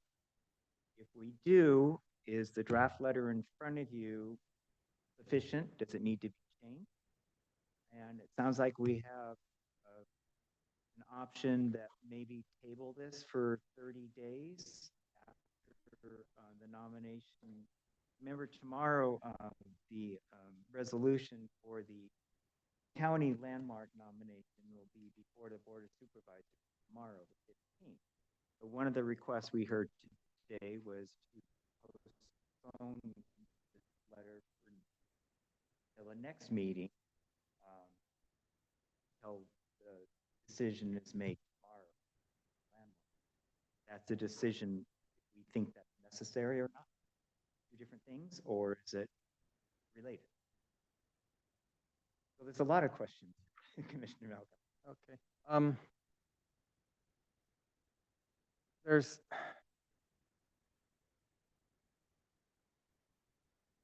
Okay,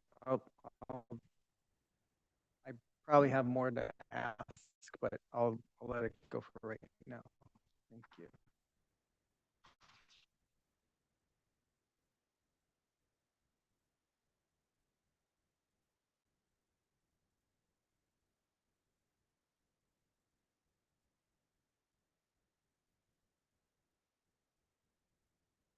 It's like everyone's confused, right?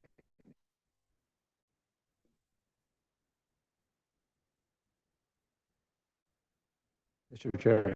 In front of us, everyone really went over it.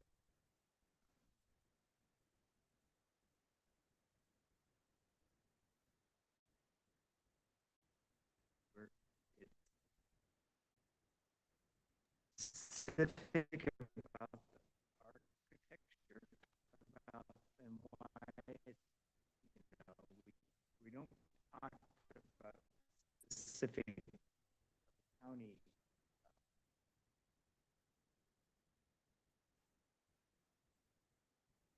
guidelines for being a nominee. The letter is specifically the criterion 3 is what we use.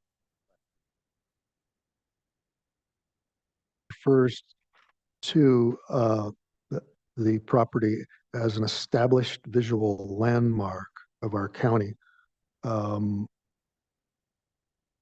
Is that the section that you are calling into question? question, Commissioner. If visual means view of the building, and I know the criterion, and if that was your finding, which there isn't anything in the resolution about it, then yes, I didn't write the letter, obviously. I don't know what visual means, and I think it's superfluous to the issue of what you say to the board about comment on this. If given an opportunity to edit, I would strike it. And invite me to edit it, but if given the opportunity, I would strike it to not create any confusion. I see. All right, thank you. Commissioners, may I make a comment?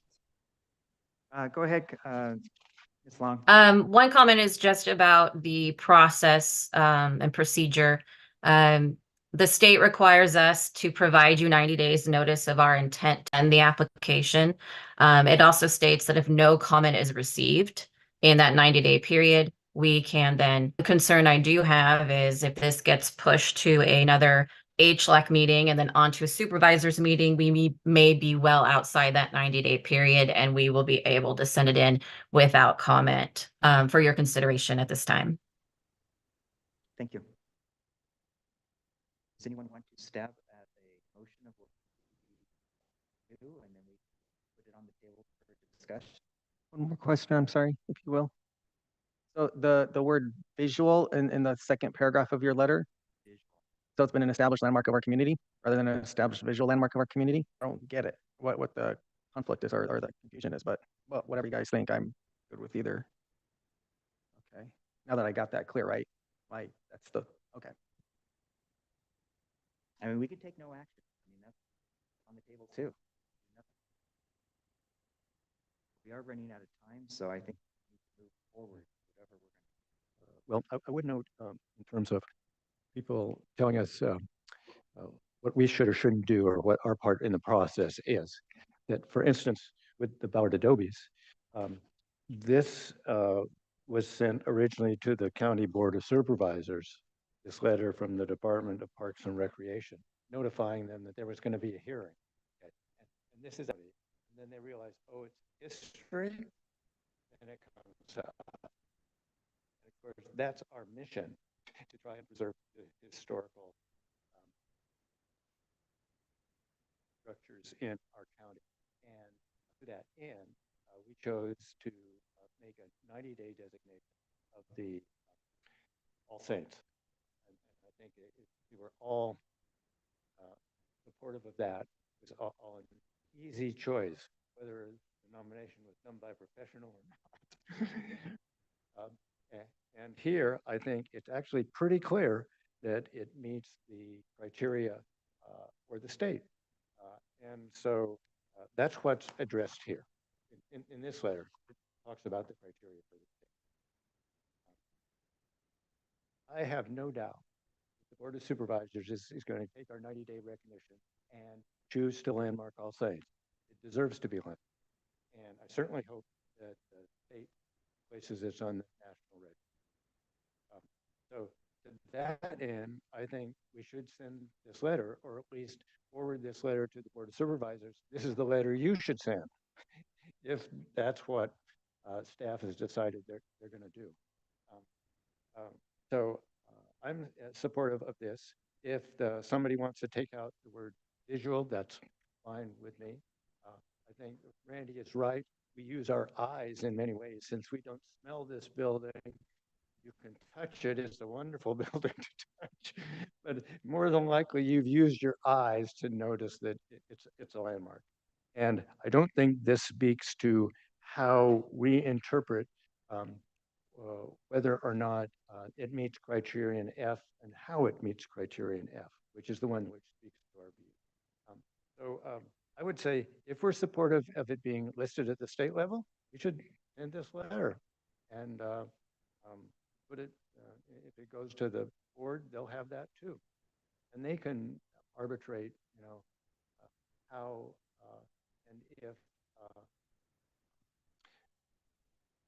it meets criterion F when they discuss it. Unfortunately, it's a case of we didn't have as clear a nomination as we might have wanted when it returned to us in this last month. And that's why, for instance, I asked that the criteria be specifically stated.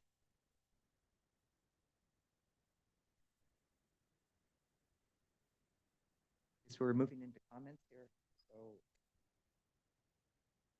everyone is so quiet here. We need to move on. I agree with Commissioner Duncan. If no one else is here, I need to be last. So I can comment. go ahead. Mr. Duncan, you mentioned the revised, I guess, do you have that with you? I don't seem to have it. I do. It's not per se before us. And so, but Well, is there language you would suggest revising in that? Yeah, we have to be careful because we're talking about a different thing right now, and we're going back to something we already approved. So we really should be discussing this. What we should be discussing is the application that's attached here for this letter, which is in front of the application. I think since the letter focuses on the state criteria, we're safe. Okay. Well, I appreciate you clarifying this for us because these things are complicated.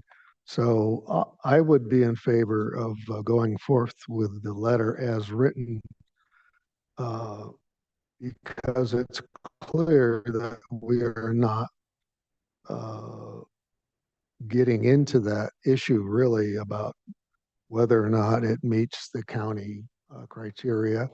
We are concentrating on the state criteria in this letter. So send it to the county, whichever, county board of supervisors, whichever. Thank you. Okay. I agree with both Commissioner Duncan and Commissioner Nye. We need to focus on what we're looking at. Is this California Register of Historic Resources letter is to the state. It's in for an attachment to a nomination. I think the letter is very clear. It does state, as mentioned, the state criteria, criteria 3. So I'm supportive of the letter as written too. I don't think we really need to take out the word. So does anyone want to do a nomination? Go ahead. Endorse this letter. And if the planning development says it has to go to Board of Supervisors, well then that can be something that. Yeah, Mr. Chair, I'd be glad to. And since as long has said that the way it's addressed now is fine, it has to go to the Historic Preservation Office. And obviously, Julianne Palenko is the head of that. So I would go ahead and move that the HLAC send the letter supporting the listing of All Saints on the California Register of Historic Resources to the State Historic Preservation Office. I will second that motion. Okay, now we have a discussion. Commissioners. Discussion on this. The letter does have a CC to Amber Long because they do need to attach that to Forgive me for interrupting. I may be out of order. I just would like to clarify because of the discussion that this is a recommendation to send the letter that the board would. That I don't believe that the law calls for you to send it. It calls for the board. I'll let you relax. well, this will be a county council question. The law actually mentions local government, so it's a matter of who's the local government. And I think I'm not going to say you can't send the letter because I think you have some authority in this area for the local government. It's the Board of Supervisors is clearly representative of the local government. So planning's suggestion of bring it forward to the Board of Supervisors for endorsement seems like a workable suggestion. To the motion.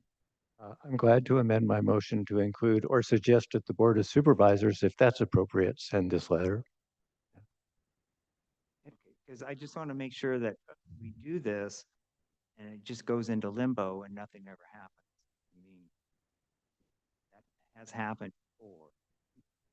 I just want to make sure that, I guess, staff here will work on this, if we can still send the letter after the fact. Understood. Okay, so we have a motion. It was just been amended. Okay, does the second page amendment? Let's Yes. clarify what the amendment is.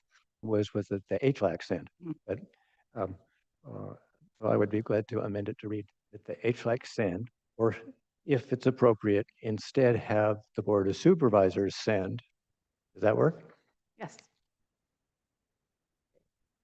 And I second that, Okay, we have a second. that Do a roll call. revised Any motion. more discussion on this amendment motion that we just did? Okay, let's have a roll call vote on this, so it's on the record. We'll go to my left. Commissioner Duncan? Aye. Commissioner Knight? Commissioner Steinwachs? Commissioner Nye? Aye. Commissioner Malcolm? Aye. Commissioner Coffin Gray? Aye. Thank you. And thank you very much for coming today. Appreciate it.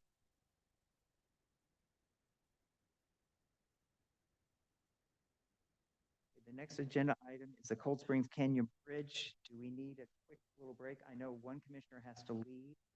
Should we do a quick break, or is everyone okay to move forward? Okay.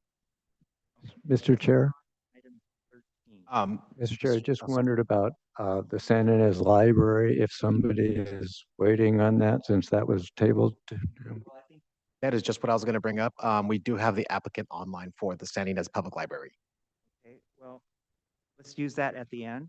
Okay. I think we should just go down, and since that applicant wasn't here when he was supposed to be, or they were not supposed to be here, they'll just wait till the last one. Okay, perfect. I'm glad that they're here. Okay, item number 13, designation of Cold Spring Canyon Bridge as County Historic Landmark.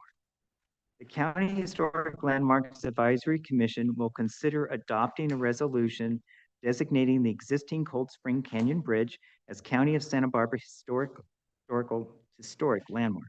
The bridge is located at County Route Post Mile SB 154 PM 22 95-23.19.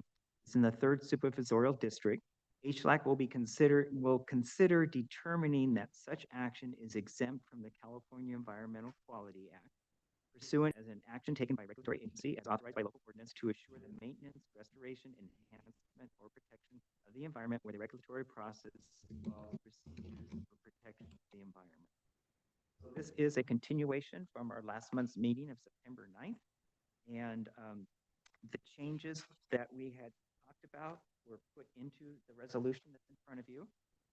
And the most important changes was on page 3, 2D. The wording was changed. It's 2D is if the owners, the current wording is if the owners remove the non-historic suicide barrier, removal of the barrier alone does not require review by the County Historic Landmark Advisory Commission. So what this means is if it's just that single barrier is an issue, they can do it without coming to us. But if there's other projects attached to it, then it would have. That's why it's worded the way it is. I think it was a very nice way of putting it. Commissioner Duncan, do you have any comments? Mr. Chair, there is one other thing that was changed, and that was in number 3, the different paragraphs about the significance of the bridge. At the very end of that, we had a general in its scope, and it also didn't really speak to how the bridge was groundbreaking. So that's why we've got action. The bridge was twice as long as any existing steel arch bridge in California, and it remains the largest steel arch bridge in the state. That's what we have now, because that's accurate. It's taken from the EIR. It's actually the supplement to the EIR for the suicide barrier that was analyzing the impacts of the barrier, but it had all the history and how special the bridge was. And that's more accurate than what we had stated there before. From commissioners, before we move forward on this? Okay. I guess I could say I've been in conversation with Caltrans. They sent an email. I had sent them this new version at the middle of last week after we finally got it finalized. And they just sent back saying that they were very pleased with the wording. And they probably, hopefully, might be online now.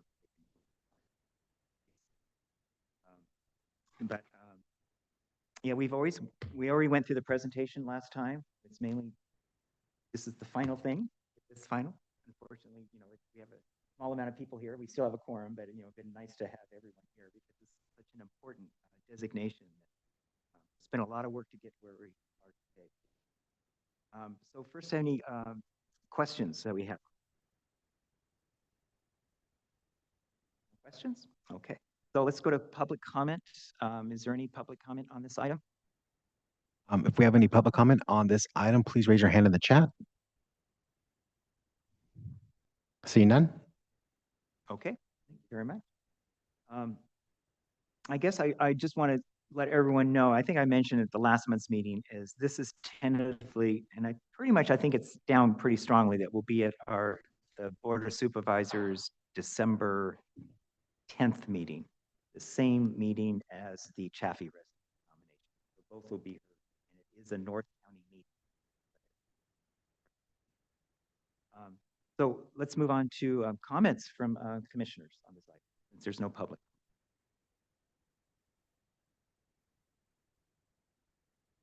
Mr. Chair.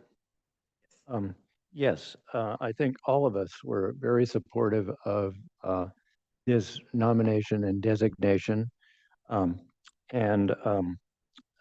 Although at one point in time, this bridge was younger than 50 years old, it's old enough now, and it's also even more special in that it's still remarkable in terms of the engineering. And it's been great to simply read about how the bridge was designed, how it was built in this location. And it certainly has changed the history of North County in terms of accessibility of the San Ynez Valley. And also just the north, you can get there so much faster with this bridge. And I have to say safer, eliminating so many miles and so many curves on the roadway. It's quite remarkable that our county should have something that's such an engineering marvel of its day. If it turns out that there aren't as many welded arch bridges or steel bridges as there were at this one point in time.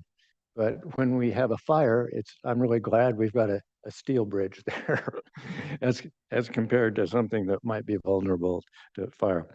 But anyway, I think the additional change to the resolution, noting that the Suicide Berry is not historic, and so it isn't something that we would want to discourage the removal of or change of, is a good one. And I want to thank Commissioner Malcolm for that point that he made. I would be glad to go ahead and make a motion if we're ready to adopt the revised resolution. Any further comments before we go to a motion?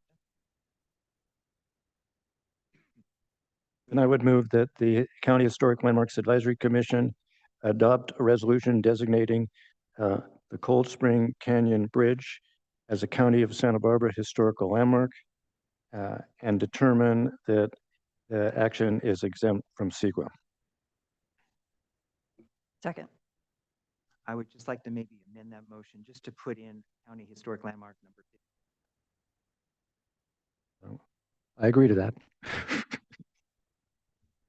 Okay, and now we have any comments, any discussion on the motion? You agree with the, oh yeah, you should agree with the. I second the amendment to the original motion.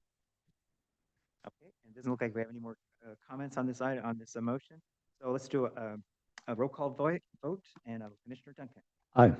Mr. Steinwach. Aye. Mr. Nye. Aye. Mr. Malcolm. Aye. Mr. Coffin Gray. Aye. We have another landmark. Okay.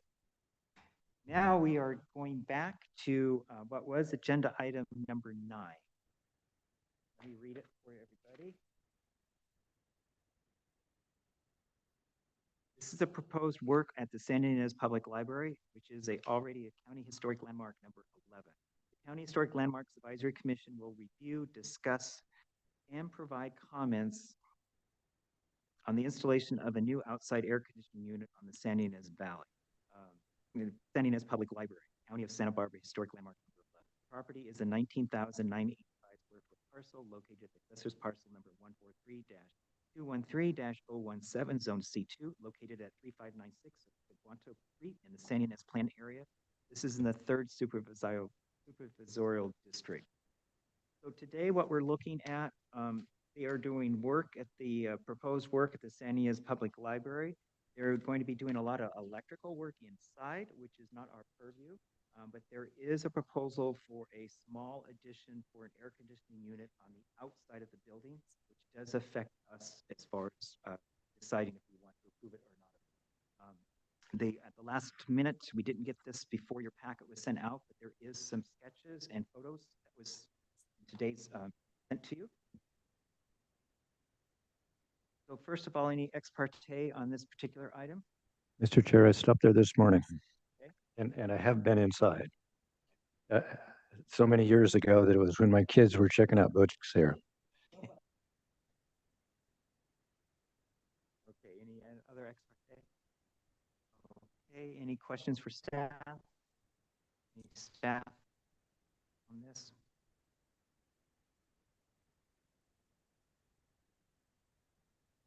Okay, well, let's go ahead and move to the presentation from the applicant. Please state your name. David Goldstein. I'm on the board of directors of the Friends of the Library, San Ynez Valley. And the San Ynez Library is one of Solvang's library's branches. And we man this library every week for 3 hours from 1 to 4 and that's the only times it's open. But we do have a heating unit now in the building that I'd like to remove to, it hangs from the ceiling, as you can see from the interior photo, and it's hardly something that would have been part of the original building, which was built in 1912. And so I'd like to remove that and put in a heating and air conditioning unit for the facility for the few hours it's open every week and for the few times of the year that we need heating or air conditioning. But it may require the addition of this little closet on the outside of the building. It would be, of course, finished in the same board and bat siding that the existing building is. And I think it would be very unobtrusive and not create any big problem with the architecture of the building.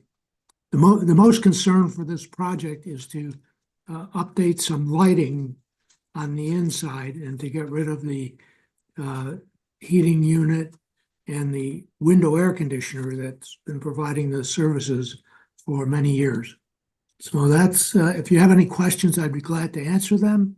And thank Jonathan for putting this on the agenda for today. I just sent it in last night and I was surprised. Okay, so as long as Mr. Goldstein's on, is there any questions from commissioners? Mr. Chair, thank you. Thank you, Mr. Goldstein. Since it looks like you're still sort of in concept form here, I can see a picture that shows that the additional work on the exterior is going to be on what I would say is the west side of the building, which faces the museum. Yes, the west side that faces the museum, and it's. Yeah, so there's obviously limited public visit. In what form this structure will be? Is it going to be a little pop out? And is the pop out going to actually take the place where the window is? So we will lose a window? No, the pop out is 18 inches deep. It'll fit underneath the roof overhang. It's just behind the window, and the window not going to be affected in any way. And as I said, the siding on the outside of this pop out would be the board and bat that is on the existing building. the same materials, the same configuration of the bats and everything. Are you going to be able to cantilever this out here? Or were you going to have to put a pad on and bring it all the way up from the ground? Well, to be honest, I'm not sure yet. I think we could cantilever it, but my intention was to bring it down to the ground for a little pad and build it up from the ground. But you're confident you can fit it under the existing roof line? Yes. And the bats would match the existing ones? Bats would match the existing ones and the board. The existing building is all a single single layer of material. It's not a stud wall. It's just it is what you see. A redwood board with a redwood bat over it. And that's what we would use for the It's going this to end little up being a pop-out. pricey thing considering its size. Okay, so you're going to match the detail, match the paint, and fit it under the existing roof line. Correct.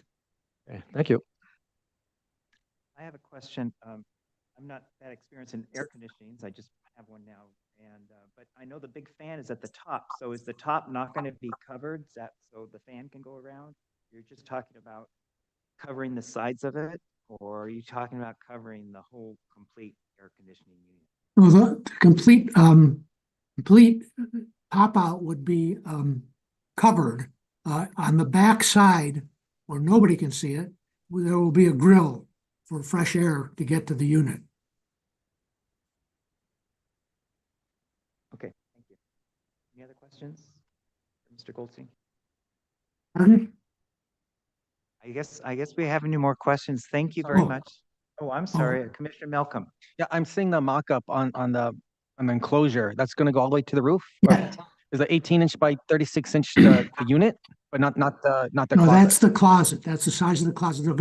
This is a very small, what they call a mini split system, where it has to be outside the building, and it'll have two ducts that go off of it within the enclosure, and one will go up toward the ceiling of the room, and one will go toward the bottom near the floor and come into the room through a iron grate that we will purchase to cover the opening. So the grate will not exactly, but more closely fit the period of construction of the building. Okay, because I see that the whole closet goes from the ground to the eaves of the roof. Right. But that's more than 3 feet. No, I'm sorry. The 18 inches is the, let's see, how should I say, is perpendicular to the wall of the existing building. Okay. The 3 feet is parallel to the wall of the Okay, building. excuse me. Okay, thank you for that So- clarification. Okay, now I Yeah, understand. Thank you so much. Yeah, looking in plan, it's a 18-inch deep, 3 feet wide Okay. closet. Okay. Great. All right, I'm good, thank you. Any other questions? Okay, let's move to, and thank you very much. And we might ask you a question later again. But right now, let's move on to, is there any other public comment? We have no public comment for this item and no letters submitted. Okay.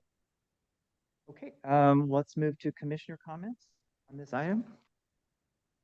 Who would like to start? Commissioner Malcolm, go ahead. Why not? Okay, I'm seeing in the picture, the museum has a unit that looks like HVAC unit. Hey. But I'm kind of wondering, do we want to have a closet attached to hide this unit for the library? Or should we just say, hey, not the big deal to have an exposed unit outside of the library since they're right next to each other? I'm just, for our own discussion, I'm wondering that. I'm just saying that, the library is the historic landmark, and I think we're looking at keeping the integrity of the landmark and having an exposed air conditioning unit. Great, I guess would be the word for historical properties of this building, because the building next to it is not, so that's why they're air conditioning. Yeah, but I'm just thinking they're so close together. Is it a big deal? I don't know. Well, I believe they're planning to remove the exposed one that's sitting in the window. We're talking about Right, yes, That's for the other building. right. It's not the historic building. Oh, that was your question. Yeah. Oh, sorry. No, actually, this will enhance the structure by getting rid of that air conditioning unit. Right. So, you know, I did some work with the historical museum for a year or so, and rather than taking out that old-fashioned heater and getting rid of the window air conditioner, with certain, and the conduit, and replacing the fluorescent light, I think is wonderful. I'm agreeing with Mr. Malcolm, it may not even for you. I have a mini split at my single wall construction house, and you don't even, it's not very big. They're about like this. I mean, if they want to go ahead and cover it up with board and bat.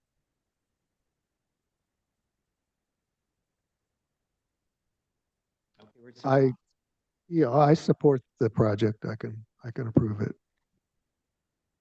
Commissioner Duncan? Are we at comments here? Still in comments. We're in comments, okay. Well, this little box, and that's what it is, can get hot, yeah, and it can also be cold, and especially because it's single wall too.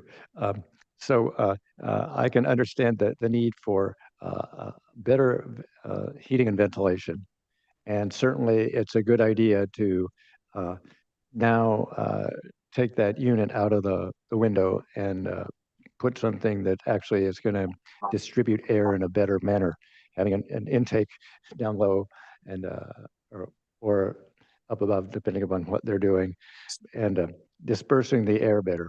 So I'm supportive of what is proposed. And I'm glad that Mr. Goldstein is willing to do this, I assume pro bono. So, and I'd rather not see a unit on the exterior. So I think having it shielded and also using the same material, which the rest of the library is built in, is a real asset. Because this is early enough where you've got a really nice large redwood boards. This is comparable to some of the houses in Ballard in particular that have a single wall construction still. So I'm supportive of what's proposed. It's the simplest and least obtrusive way, I think, to see it. And fortunately, it's being placed on what is the least public of the four elevations of the structure. The most public, obviously, are the side that faces the street, which is the north, and the side which faces Faraday on the east. But you can still see a little bit of the south. So this is by far the least public side, and I'm supportive of what's proposed. Just a quick comment. I agree with everybody. I think this is a very good solution. You know, since it is a historic structure, I think it is important to have it covered. And I agree with Mike. Anyone like to make a motion? Could I ask a quick question first, which can be answered in one sentence? I've never been in this library. Is it for all ages or is it a children's library? Okay, thank you. Mr. Chair. You are all more than welcome to visit it on any Saturday between 1 and 4. And it has books are supplied by the Goleta Valley Library and through the Solvang Library, and it has a regular collection. And we have been requested to take books out of this library so they can be distributed to people that call up on the Black Gold system and want to have the book down in Santa Barbara or wherever. And so it's a functioning library and it has a collection. Thank you for that explanation. Okay, I think it's time for a motion for this. Mr. Chair, one more comment. One really nice aspect of this is it keeps the roof line just the way it is, because that is actually one of the really nice things about this little structure. It's basically a little sort of Greek revival temple and with the porch stuck on. I'm glad to move that the HLEC approve the proposal to add a small exterior closet housing the HVAC unit to be finished to the San Ynez Public Library and to be finished to match the existing structure. and determine that the project is exempt from CEQA. I will second. Okay, we have a move and second by Commissioner Steinbach. May I comment, Chair? Pardon? So this one was agendized for comments, because it's an older resolution. It doesn't have those conditions in there that require approval. So this one is just comments. It's just comments, okay. Well, I thought that the older ones, if they didn't have it, we still had purview over the outside of the buildings. oh, how about if we use the language instead of approved, support? Sounds good. Okay, so we have support, we have a second. Since it's not approval, support, let's say all in favor, say aye. Aye. Okay, it's been approved. Okay, that's our last agenda item. I just want to remind everybody that next month's meeting is a week later. So it's the third Monday because there's a holiday in there. So our next meeting is November 18th, 2024. And our December meeting will just be week after that. So it's very close. So